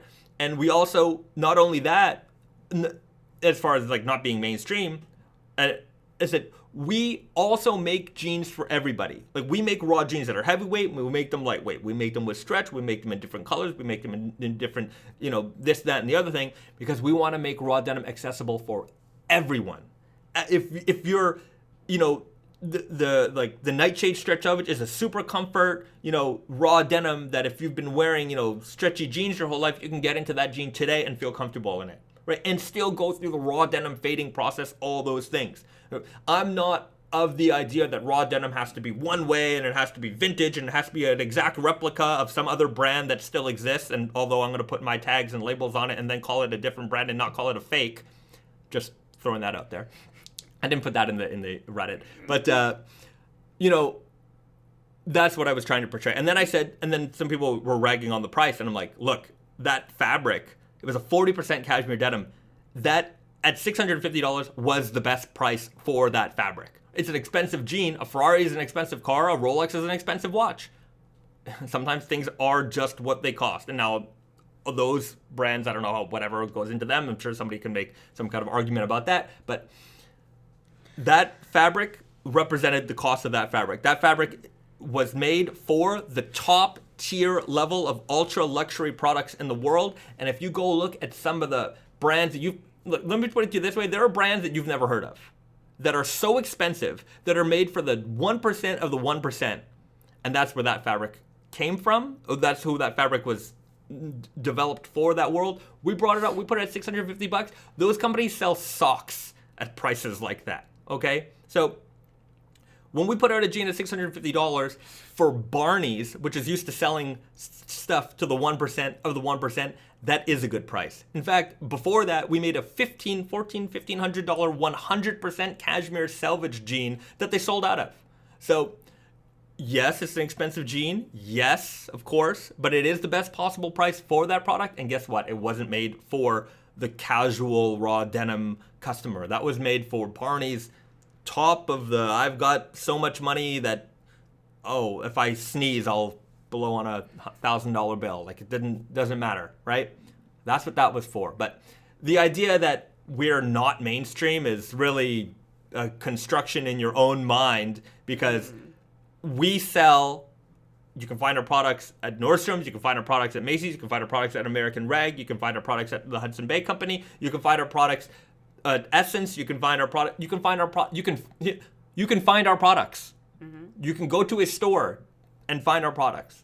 You can argue also, out of like raw denim brands, I think we're the most mainstream, and that's kind of why some people stay away from us, because we're too mainstream. Maybe. I do think that like that kind of, we're in this area where like everybody is niche, and we're really not trying to be niche. Yeah. So I think that's where the hate comes from. Yeah, sometimes. we don't play in the like, I dress. Look, there has always been gatekeeping in every community, there's always been that. And I've devoted my time, and especially making these live streams and being as accessible as possible, to smashing that idea. I think the idea that raw denim needs to be one way is the dumbest thing. And you know how I know that it's the dumbest thing is because I'm not gonna name names, but I just see so many of other brands just being as naked and famous as possible. And these people who want to praise these other companies for being this, that, and the other thing, you know, their blinders of being like so willingly ignorant about it is hilarious to me. It's like, I remember a time when these brands would look at a tapered jean and be like, no. Skinny jeans, ugh, how could you wear that? Stretch, barf. And now it's like, oh yeah, now we make skinny tapered jeans with a little bit of stretch. And I'm like, right? Are you going to change your name to our name next? Is that what you're going to do? Like, it's so funny to have watched the evolution. I talked to a buyer the other day who was telling me about, you know, their store's philosophy, and they talked about how damaging it was, about how they stuck so rigidly to these dumb, blind ideas that like raw denim needed to be one way. And he's like, you know, we were driven by like our customer base that was, they could only accept it this way. And it's like, well, you know what? I need to expand this base out, because this customer base that is only one way buys, like, you know, sure, they buy product, but like, I have to keep this growing. I have to create, you know, I have to pay my bills. My staff needs to eat. I can't rely on just one single tiny niche of this customer base. I need to be accessible to more people.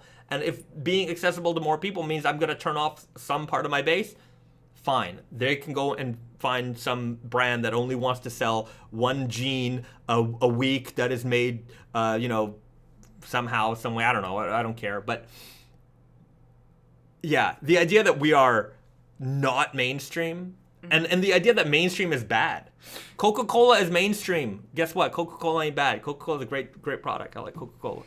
I can't drink it too much, but you know, it's you know. Well, in a way, it's a compliment. Yeah. That we are, you know, what did he say? We present ourselves as anti-mainstream, and I'm but like, we are becoming mainstream. Is that what you're saying? I don't know. I don't know what the argument was really, but I think there's oh wow, they make anime jeans. That's so dumb. It's like, okay, but we also make Elephant X and, you know, Japan Heritage. Like, so it just, you know, there's such a mind, like the binary thinking that's going on there is like, I don't like that, so that means I don't like anything. Or raw jeans need to be this way, otherwise they're bad. And it's like, dude, we make something for everyone.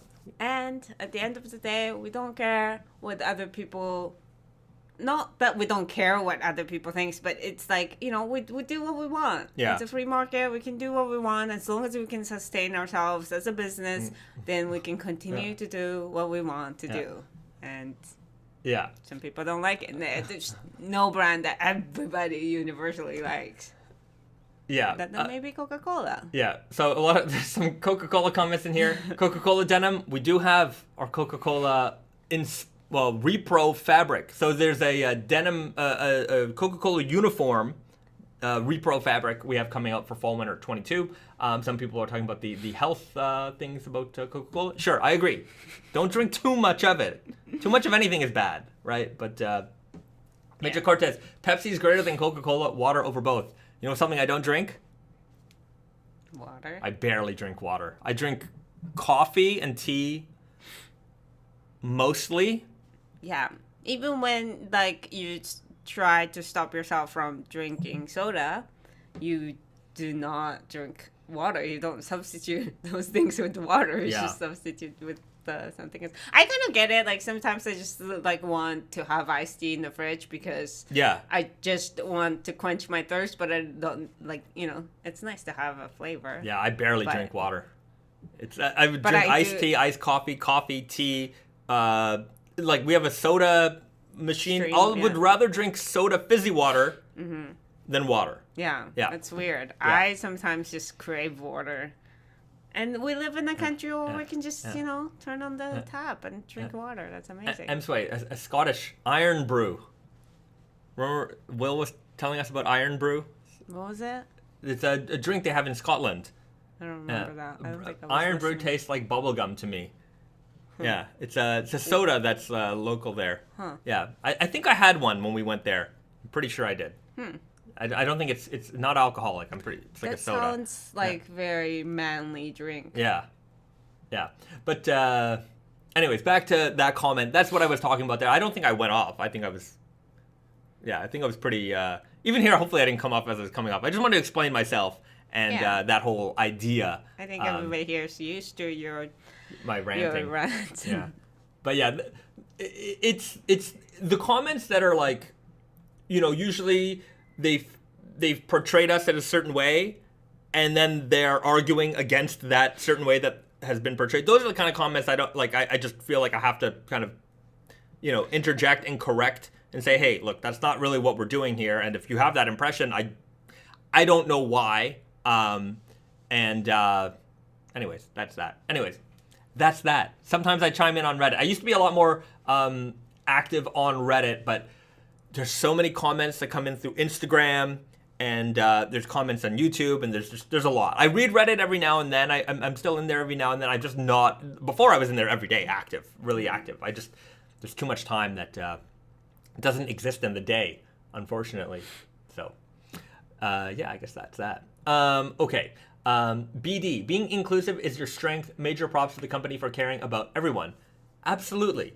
Venomous Teddy, Reddit sucks anyways. Reddit, I like Reddit, and but you can't take everything seriously. That's for sure. I just, the problem is, like, if you have certain things persist and you can certainly explain it, then I think it's worth getting in there. Look, I'm not going to answer every negative comment about us. Look, you're free to write and say whatever you want, but I would at least, if the criticism is, you don't like this style, and I saw comments in there that were like, look, I don't like those things, but I like these things. Fair enough, right? That's a fair criticism, but there is definitely some folks that have a blanket criticism of us that is just like, look, I would rather somebody say, I don't like that guy. That guy seems like he's a, sanctimonious whatever or not. I don't like those people, which I feel like is the actual legitimate reason, versus them trying to explain away why they don't like this, that, and the other thing. Oh, well, they don't make jeans like this. I'm like, those jeans cost 3 times the price. So it's just an odd, like, you would never do that. You wouldn't say the Toyota Corolla isn't like the Rolls-Royce. Oh my God, the Rolls-Royce Phantom is so much better than the Toyota Corolla. And it's like, well, there's but I would even argue that's not even a fair comparison, because I don't think that what they have is the Rolls-Royce Phantom. Yeah. It really doesn't matter. We don't have to compare ourselves to anybody else. We know what we're doing. Yeah, and you know what we're doing. Yeah, and we're proud of what we're doing. So. But yeah, I mean, I'm going to rant again. It's just, for me, it's a bit of a disinformation campaign that I'm trying to. You can defend yourself, for sure. Yeah, I wouldn't say it's a campaign, but like, if there's really bad info out there, I want to at least put my voice to it, right? At least say, hey, here's from my mouth. Here's what we're doing. So if you think what we're doing is something else, I'm telling you, and I'm giving you examples, and I'm showing you. So there you go. If you still want to believe that, go nuts. But now everyone can see an actual response to that type of thing. All right, rant over. Now we can move on. All right. Brainstorm, I like what you're all doing. Well, thank you. I like what you guys are doing. I like that you're all here with us, here to listen to me complain. Chris Noel, 60% of the human body is water. Do you bleed coffee? Probably. I mean, I drink more coffee than water. I mean, coffee is water. Yeah, I just regular water. It is my last choice. Pretty much. Yeah. Well. If I have real drink options, water will be almost last. Yeah, but I think also it's like, when you're thirsty, like when you just need like liquid, just your body's thirsty, then you drink water. I've seen you drink water. I've done it. Because like sometimes like you don't have time to make coffee. Exactly. I'm reluctant. If there's iced tea in the fridge, iced coffee, anything else, there we go. Coke reduced it a lot. I used to drink a lot of soda. I do enjoy it, but I will drink it sparingly when I'm if I'm eating pizza or burger or something like that. When it calls for it, It's like beer for me. yeah, right, Yeah. yeah. Before I was like, I'll drink a lot of Coke. I really like Coke. Yeah, but coconut water. I'm not a coconut water guy. Nope. Okay, White Lightning, Super Mario Bros. A fried chicken shop owner down the street has a Rolls Royce Ghost. That thing was smooth. Oh yeah. That's a cool Yeah. combo. Yeah, of things. fried chicken joints and a Rolls Royce. That's pretty. That's doing it. He's doing it. You know, there's a Japanese equivalent of a Rolls Royce called the Toyota Century. I wouldn't say it's equivalent because flashy people don't ride that. Well, that's what I like about the Century. Yeah, And yeah. like look, if I could ever have a Rolls Royce Phantom one day, I think, or a Rolls Royce whatever, cool. But I want to look. That type of car, I feel like I would never be able to own one because I don't think I'll ever be able to make. Number one, I don't think I'll ever be able to afford one. But even if you can buy whatever unless you have a chauffeur, Bingo. You don't. I don't have. it's I'm not never gonna luxury. make. I'm never gonna make chauffeur money. Right? Like if I won the lottery and I had chauffeur money one day, sure. But like, I mean, even if I were to buy a used super old Rolls Royce, I don't want to be the guy driving it. I just, you know what I mean? Number one, I don't have a license. And then Risa's going to have to drive it, and then I'm going to have to buy her a little cap, and then it's going to look really weird when You she's can't. opening the door for me in the back. And you can't I'm just riding on front by myself, nobody to talk to. Yeah, it wouldn't be a good look. So I'm not gonna put Risa in that situation. I'm not gonna do it. But there is a Japanese super luxury kind of upscale chauffeur-driven car called the Toyota Century, which is it's a lot less flashy. And like every now like yesterday I saw one and I'm like, that's cool. I like it because it's less flashy, right? It's Very Japanese. Yeah, very Japanese. Yeah. Yeah. They're like But a lot important people if you see a Century, most likely, especially newer ones, Politicians it's just always important people. yeah. But yeah. So, I think even Emperor. probably. Yeah, they would for sure. The emperor of this country for sure. Yeah, they wouldn't drive in a foreign car. Oh no. No. Yeah, it would be Century for Yeah. sure. But yeah, anyways, it's a neat car. Look it up if you like cars. Pedro Cortez, I have to buy the smaller cans of Pepsi. My body can't take normal size cans anymore. Too much sugar. Yeah, in Japan they have the tiniest little Coca-Cola cans. You know they have the skinny Red Bull looking cans now in North America. Like half that. They have the ones that are like half the size and just as skinny, and it's crazy. And it's actually a good amount of cola. I think we had a snack time with the beer version of beer it. version of that. Yeah, that one looks like it's beer for children. Where it's like, but yeah, Cute. it's like that would be a perfect amount for like a pack lunch or something like that. But like sometimes I'll get that little tiny can because I just need the taste. I like the taste, and I can't drink too much of it otherwise. Yeah. Okay. The new Nissan 40 ounce is awesome looking. Nissan 40 ounce or 400Z. 400Z. I haven't seen it, but we were right in front of the Nissan building yesterday, and they had this Formula One car in their window. It was super sick. It's crazy. Those are big in Canada now. 255 ml cans are available for most brands of pop. Yeah, just you know why? Part of the reason why that exists is because they want to maintain the price point. They still need to have that $1 can of soda, but they can't sell you 355 milliliters anymore because of the world. But what you're also talking about doesn't have 255. No, it's like probably 100 or 95 100, mil. It's 30 or tiny. something, Yeah. Sebastian Pilje, what's the next for the King of Slub yarn? A re-release for the original, a new variation with the black buff. I want to do the black, like a black version of that. What do we call it? The Dark Emperor, or the Dark Lord of Nep. Yeah, the Dark Lord of Nep. So Dark Lord of Slub Nep. I don't know. Whatever name we come up with next, I want to do a black version of that. Thoughts on making a sports team denim? I've thought about it. I think that's a good idea. Hockey Actually, would be yeah. a very Canadian. Yeah. It would be cool, yeah, if we did the Habs or, yeah, the Habs would basically be it. Montreal Canadiens. We can't do American teams.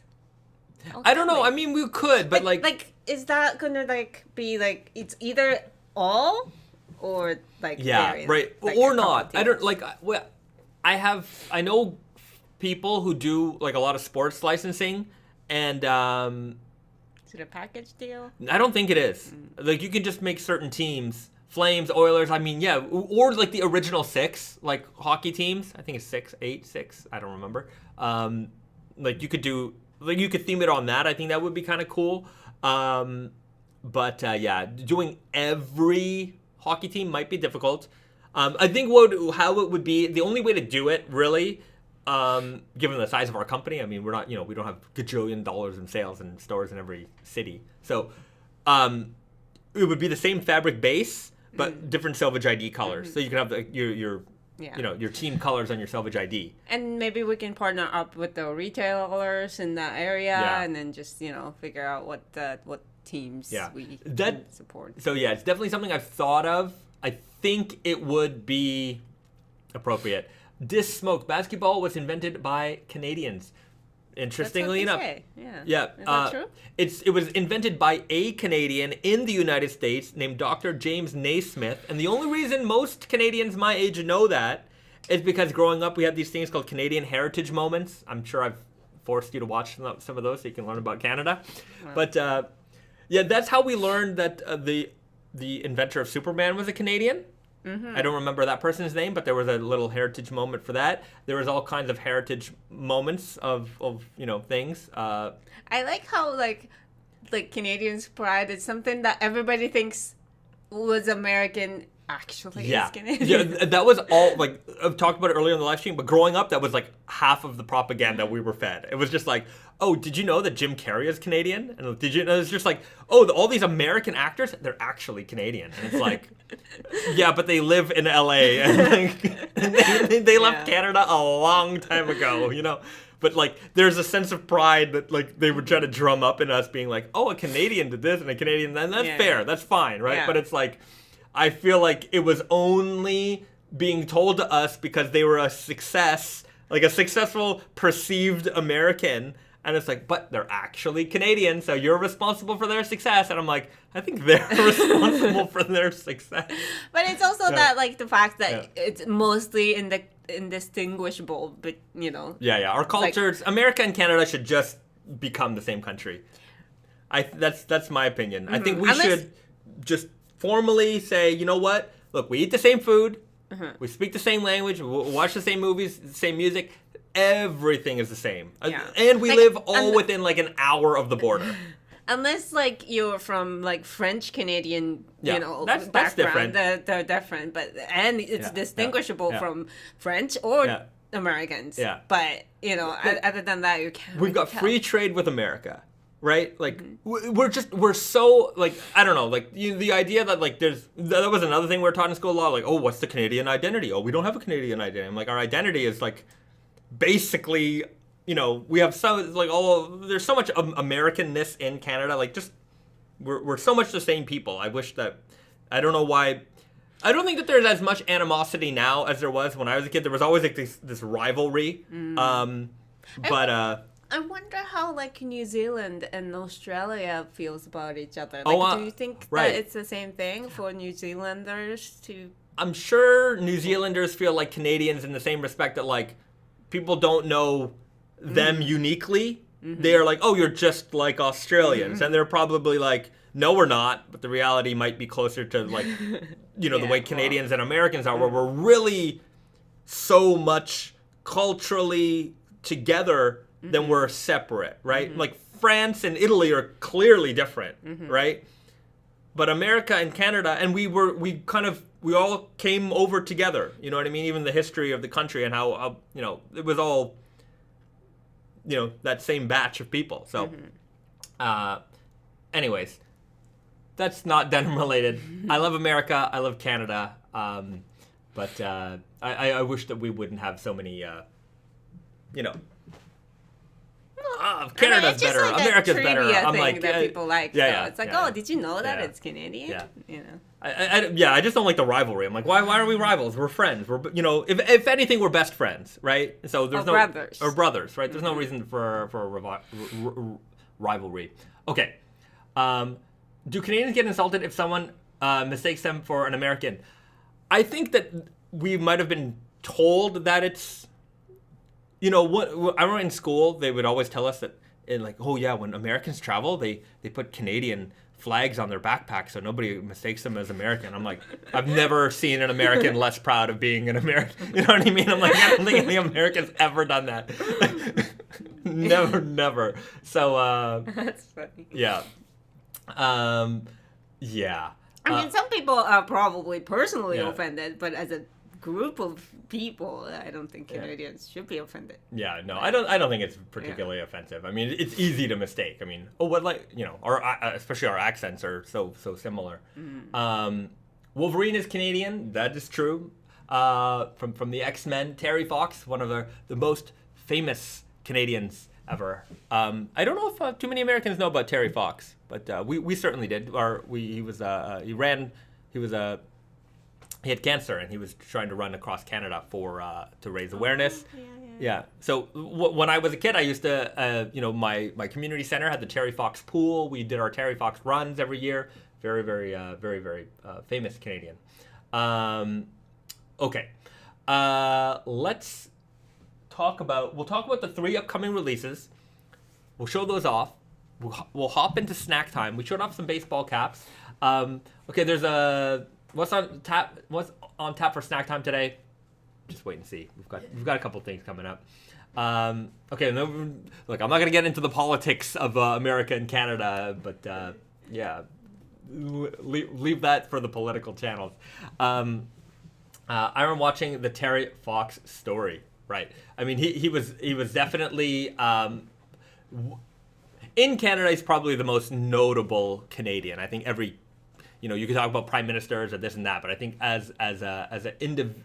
think even more than most prime ministers and leaders and politicians in that, Terry Fox is probably the most recognizable Canadian. And Wayne Gretzky. Maybe. I don't know. Do kids know who Wayne Gretzky is these days? I don't know. When I was a kid, he was God. I don't see. Did I put them away? The third one is elephant. Oh, yeah. Oh, okay. Maybe it's not there. Okay, so we're just going to do the 2. Terry is the most loved. That is for certain. Do you guys have pets? Yes, we've got 2 cats that are being very good this morning and not jumping around the desk. Okay. Okay, we will show you 2 previews. We've got the Golden Hour Slub Stretch here, and it's perfect because it is a nice golden morning here. You can actually, the color here is really accurate right now, according to what I can see on screen. So it's got this nice, beautiful warm tone. You can see just how flamey and streaky this denim is. So this denim is based on our Slub Stretch Selvedge construction. So you've seen this a couple of different times. Most notably, this is the same fabric construction that we used in the Goku and the Cell denim. So this is that same fabric construction in more of like a natural indigo color tone. So it's dark, but it's not super dark. It's got that nice warm tone to it, and you've got that streakiness. So if you've ever seen fades of the Goku or the Cell, you can expect to have very, very similar results with the high and low points throughout the fabric here. How do you fold your jeans? 3-way. You go basically under the pocket and like that. That's it. That's all you really need to do. And you'll also notice in our photos, I'm very kind of particular about the way that they are displayed. They're not always perfect, but I always try to get like this point lined up with that point there, so they're nice and straight. That's just me being particular, but yeah, any variation of that I think is okay. Will the Firebird be the same fabric? No, the Firebird is a heavier weight, 100% cotton. This contains 2% stretch? Yeah, so 2% elastin in here. Elastin is on the weft, so it's going to stretch left and right. That means it will, like a lot of people wonder, like, oh, will stretch denim fade? Well, whether it's stretch denim or 100% cotton denim, the warp is 100% cotton. So the warp is what controls how the denim fades. The stretch is there for comfort. You know, the more rigid the denim, the more pronounced the wear patterns are going to be. This is rigid enough. It's not the most rigid denim in the world, don't get me wrong. But this is a great, you know, it's a jean that a lot of people are going to be able to get into, whether you're a raw denim veteran or new to raw denim. Anyways, we're going to get into next week we'll do a full video or full breakdown on that. But you can see here, that is the Golden Hour Selvedge coming out next week. Show off that Selvedge. You'll get better. Anyway, the video is coming out in a couple days, so you'll get a much better look at all of this. So that is coming out on the 11th, and then following that up on the 18th, we've got the strawberry milk. So you can see dark indigo exterior. You can see that pinkish hue. I feel like George Costanza. Does she have a pinkish hue? So you've got a pinkish hue here on the front face of the denim, and that's because of that strawberry milk colored interior. Now, it's not actually dyed with strawberries. It's strawberry colored. It is made with 20% real milk protein. So that's going to make the Very.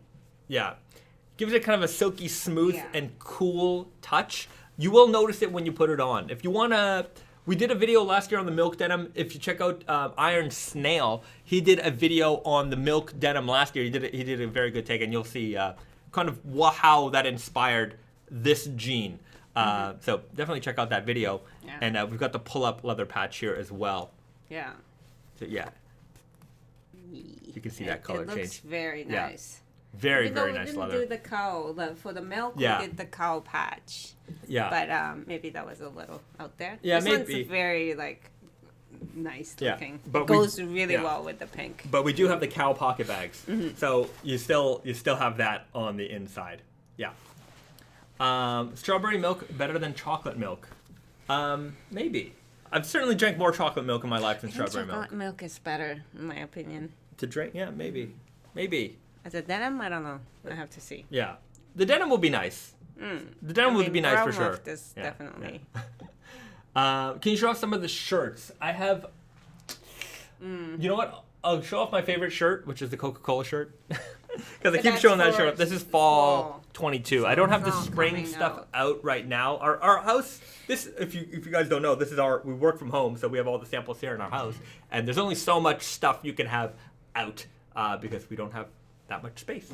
So right now, spring summer 22 is packed up because we were doing the fall winter 22 booking season, and that's when we basically we're showing the products to all of our retail partners.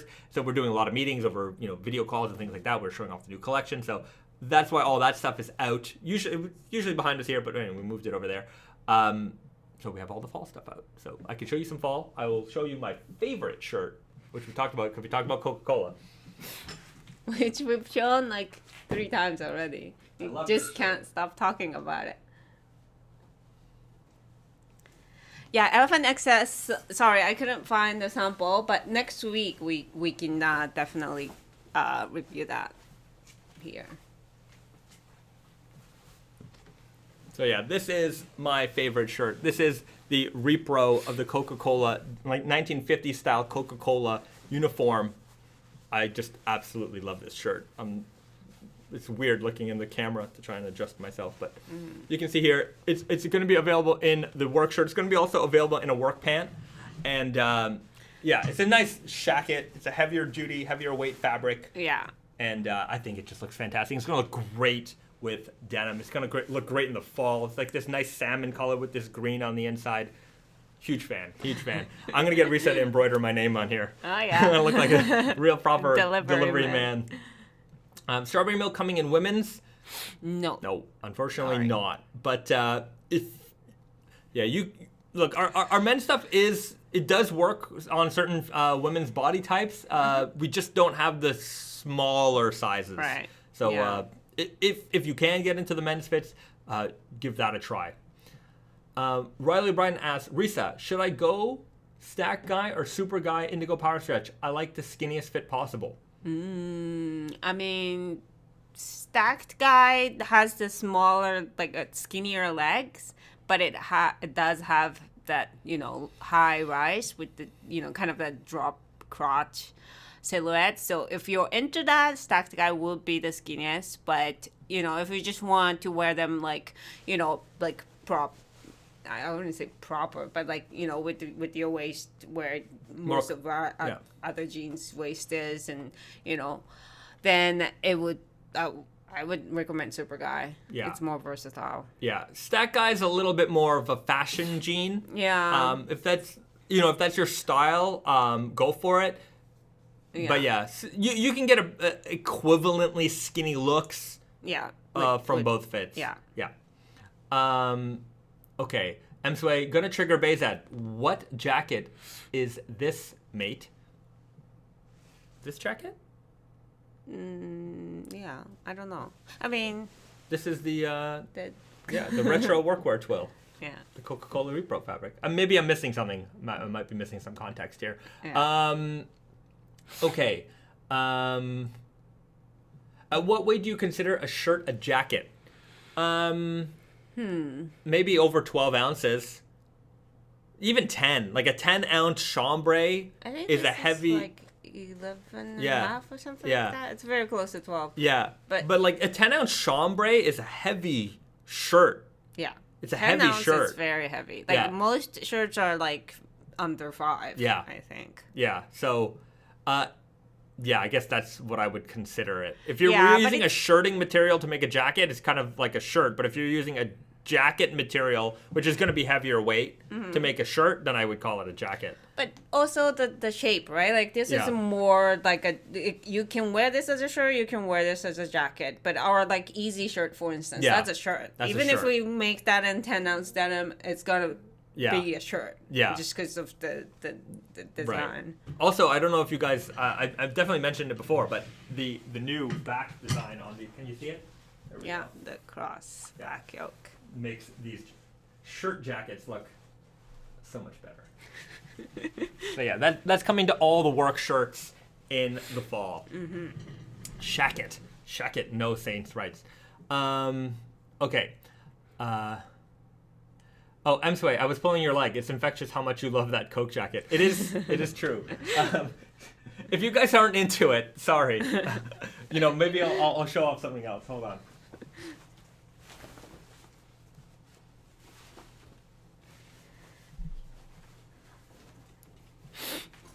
Speaking of jackets, will the Quebec Vulgar fabric be available in a jacket?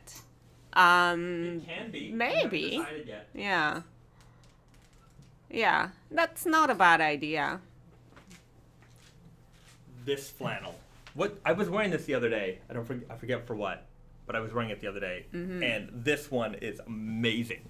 Again, it is definitely a shirt because of the way it's cut, but just the thickness and the drapiness of this fabric. It is such a to me it's such a like a 90s grungy flannel. I just like the way that it wears. I like the way that it feels. It's thick. It's warm. It's Very brushed. thick. Yeah, it's luxurious Yeah. version of your grungy shirt. Yeah, I You love can't get this one. Yeah. Yeah. As a- It's got this houndstooth yeah. pattern.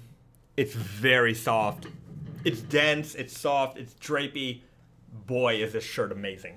So I can't wait to steal this sample and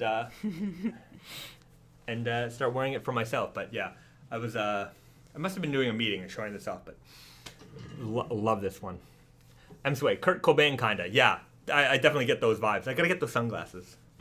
Definitely gotta get those sunglasses. I think the term shacket was tainted by the term jorts. Maybe. Probably. Yeah. Yeah. If- Any kind of those. Yeah, shacket is a good concept. Yeah. But calling it shacket It's definitely. it's not the same as jorts. Jorts definitely is a negative. yeah. Yes. But if we were to do a WWE collab, John Cena, gotta make jorts. That's true. No, we don't. No, we don't. Well, I mean, we can make any jeans into Yeah. jorts. Yeah, you can make it. That's true. Right. And speaking of that, our alterations, we do hemming. But if some people want jean shorts, some people are like, hey, do you guys make jean shorts? We can make anything into jean shorts. You just tell us what inseam you want. we can go any inseam you want. So if you want a 3-inch inseam, make some booty jorts. Yeah. We can do that for you. Mm-hmm. ICP jort collaboration. Woo woo, everybody. Woo woo. The worst is jeggings. Are they the worst? Jeggings, I have to say, it's they again have their with place. Yeah, it's just there is a place for it, and like it's a perfect way to explain it. It's a very approachable term, I think. It's weird because leggings. It was just like a jeans print on leggings or something. Like jeggings isn't a weird concept because I mean, even leggings as pants. Leggings as like by itself is it's a weird concept from, if you think about it, like, in back in the days. Like even, no one would think to wear, like, it would have been unusual that would be as underwear. just pants. Yeah. Yeah. Right? You might have wore them with, like, a shirt, or, like, you would have layered it, right? But as just pants, very interesting. I like all these words. Yeah. Spork is a good word. Spork, yeah. Yeah. What?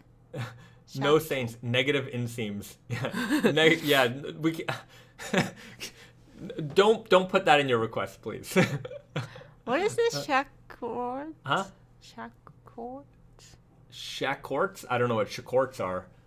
Can you make a Jason X all chrome denim? One day, I think we'll make an all. I would like That to. would be cool. Yeah. That would be weird. We won't sell a lot, but it'd be a weird gene. Okay, Naked Famous Denim Daisy Dukes. We'll do it. We had Booty Guy, remember? Yeah. And I have like my classic cut to like really short because like there was I took a damage and like make it into a short Sure. that I wear at home, like short shorts. Yeah. People like the idea of getting two things in one. Combo platter nation. Yeah, I mean, people like value. People like value, that's for sure. But yeah, do you need to have everything 2 in 1? Do you need to have a lighter and a knife all in one? There was this like a few years ago, there was like a big trend in Japanese women's fashion, and everybody called this skants. Skants. So it's pants that look like skirts. Like flowy long ones. Yeah. Right. And I just did not like that term. Yeah. It just doesn't sound good. Japan is really good at bad terms. Oh, Japan's very good at like shortening terms also. Yeah. But they'll use like some like questionable terms. Like there's a product called slat, S-L-A-T. Yeah. Yeah. And It comes from the word like adjective, like when you describe a person who's very like tall and slim. Yeah. Like slender. Yeah. As like. A That slat. person is slat to shiteru. Right. So like they kind of take that. And as a Japanese person, I know what you're trying to say. Yeah. It's like a low calorie, like too high. Yeah. For marketed for women who wants to, not have too much sugar. Yeah. But as a Westerner, you're like, I don't know if I would have named a product slat. There's right? so many of those. Like, and sometimes I don't even think about it. Yeah. And then Yeah. There's a lot, and like I'm like that seems inappropriate. I know what they're doing, but yeah, there's a lot of weird.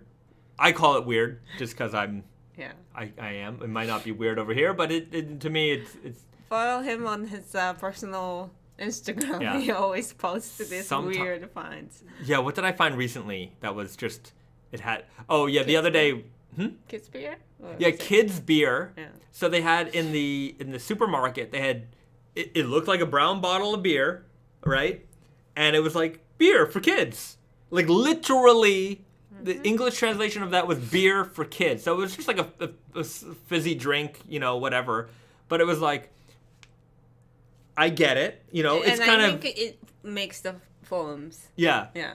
And like they also had a wine version the other day we found, and I'm like, okay, I get it. It's grape juice. Right. It's cute, right?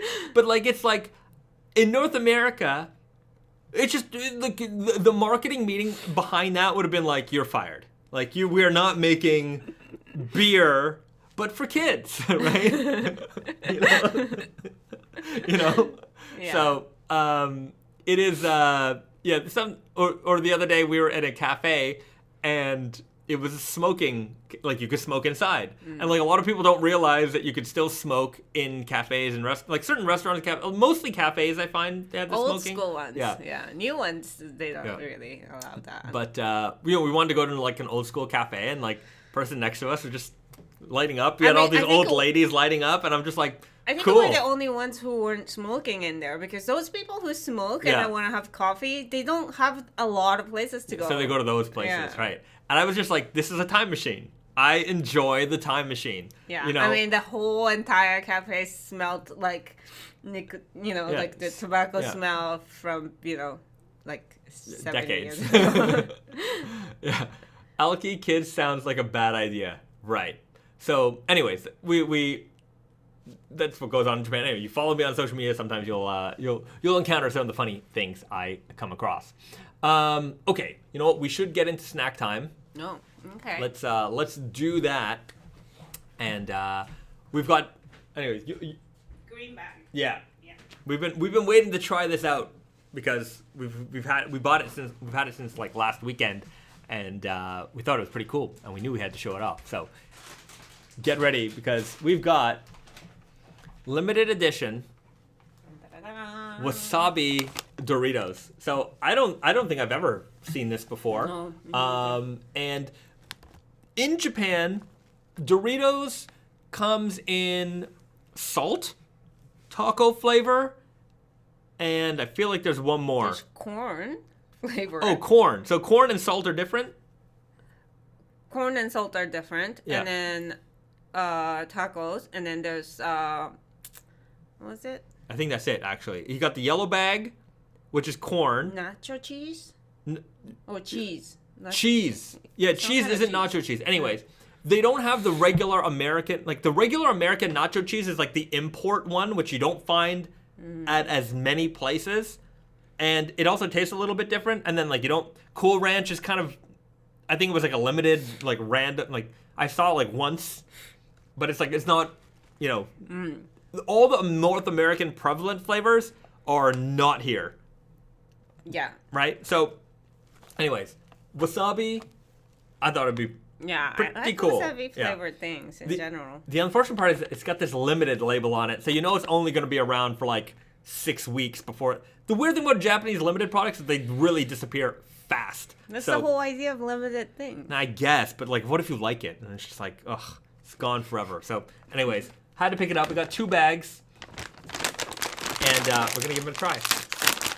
No Cool Ranch. I found it. Yeah, It's weird because that flavor would be popular here, I think. I would think so. So. It smells Japanesey. Yeah, Like, it kind of smelled maybe like shoyu. seafoody. Oh, does it? Shoyu-y, yeah. Yeah. Like a soy sauce. No, right? Right.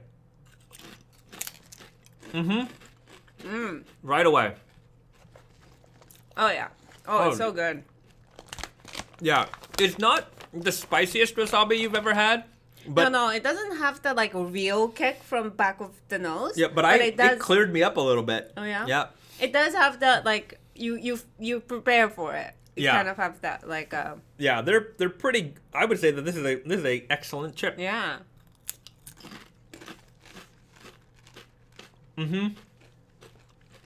Oh, I like it. Yeah, we're gonna have to pick up a few more bags of these and Yeah. put them on reserve. So that's it. That's the wasabi Doritos. But it's not spicy in the way that like it's gonna tear you up or anything. Yeah, this is a 7.7 out of 10. Oh, 7.7. okay. I would say 8 too. 8.2. All right, that's a pretty good rank. accurate. That's a high rank. This is not as good as sweet chili heat. Not as good as original nacho cheese. Those are in 8s for me. Sweet chili heats are in That's a 8s high for me. 8. Yeah, I don't even know what's in a 9 They for kind me. of Well, go with this. all just level. ruffles. Anyways, I don't like nacho cheese. nacho cheese is good. It's a good chip. Excellent chip, but limited time. You got to get them. So, anyways, check out your local Asian grocery store. They may have these. You'd be surprised. Sometimes they do mean- get this stuff. So I noticed that like the main writing here is English. So I don't know. I think they Maybe do it's- that to make it feel more like import. Oh, It's probably a marketing thing. you think? Mm-hmm. Because all the Japanese is here too. Manufactured under exclusive Frito-Lay USA process and packaging licenses by Japan Frito-Lay. Yeah. All right. Chris Knoll, because Japanese is so clean, do they frown upon Cheeto and food that turns your fingers orange? They do have Cheetos here. I don't think they frown upon it. You probably just won't see people eating this stuff on the street is the thing, right? Like you don't see people eating Cheetos on the streets in Canada or America. Sure you do. You buy a bag of chips and you're no problem. On the bus. Yeah, that's why you have those little bags. That's what it's for. On the go. People don't eat on the go so much here like that. I don't know. I mean, I eat on the streets. Yeah. Wish they were in Canada. Check your. You know what? In Canada there's TNTT and T grocery stores, the big Asian grocery store chain. I wouldn't be surprised if they had it. They usually have a pretty good import selection. I would imagine something like this they might get. Or a 99 ranch market. Yeah. In the States. In the States, they'll be overpriced, but whatever. I mean, somebody had to bring them over. Okay. I'm gonna answer one more question. Matthew Breadwell, my belt is starting to smear the artwork of my patch on my Slimers. Gonna open it up. Gonna open it up to make it a through patch. Should I cut the stitch only from the outside, front, or cut from the inside as well? I don't know what you mean. Just use a seam ripper. So here's the top of the patch. Seam ripper. Top of the patch. Here's the fabric. Use the seam ripper to cut in between there. Just right there. Yeah. Yeah. I mean, they'll connect it. It's all thread, connected. so, it's one yeah. thread. But yeah, I don't like doesn't if matter. you're trying to ask if you should do it from the top of the patch or like the probably bottom of would. the jean. I probably would do it from the top of the patch because if Because- you do it from the jean side, you might accidentally take the stitching off the waistband Right. off, and those are chained. So once you it's don't wanna going do to that. blah, blah, blah. Yeah. Just be careful when removing the thread. And you're gonna have to reinforce the top and bottom after. Yes. Yeah. Probably. Probably. Yeah. You can probably do that by hand. Should be You okay. should do that by hand. Yeah. Okay. All right, I'm going to leave it at there.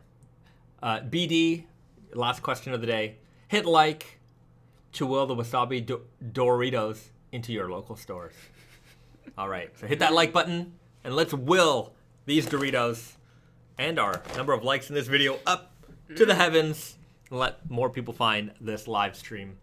People who love raw denim, people who love random talk, me ranting, and snack There's time. a lot of ranting today. A little bit of ranting tonight. Yeah. I think people like it. If you like my rants, tell me your favorite rant that I've ever done in the comments below. Or what you want me to rant about next week. What really grinds my gears?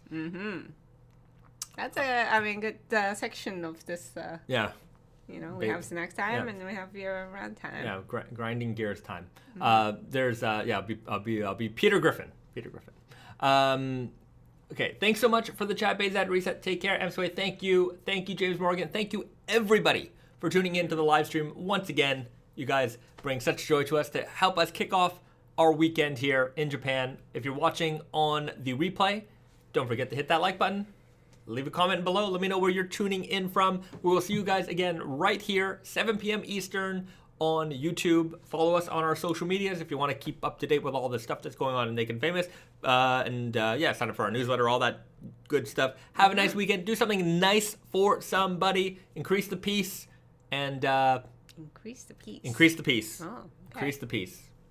Cool. All right. All right. Well, have a nice weekend. Have a nice weekend, everybody. Bye. Bye-bye.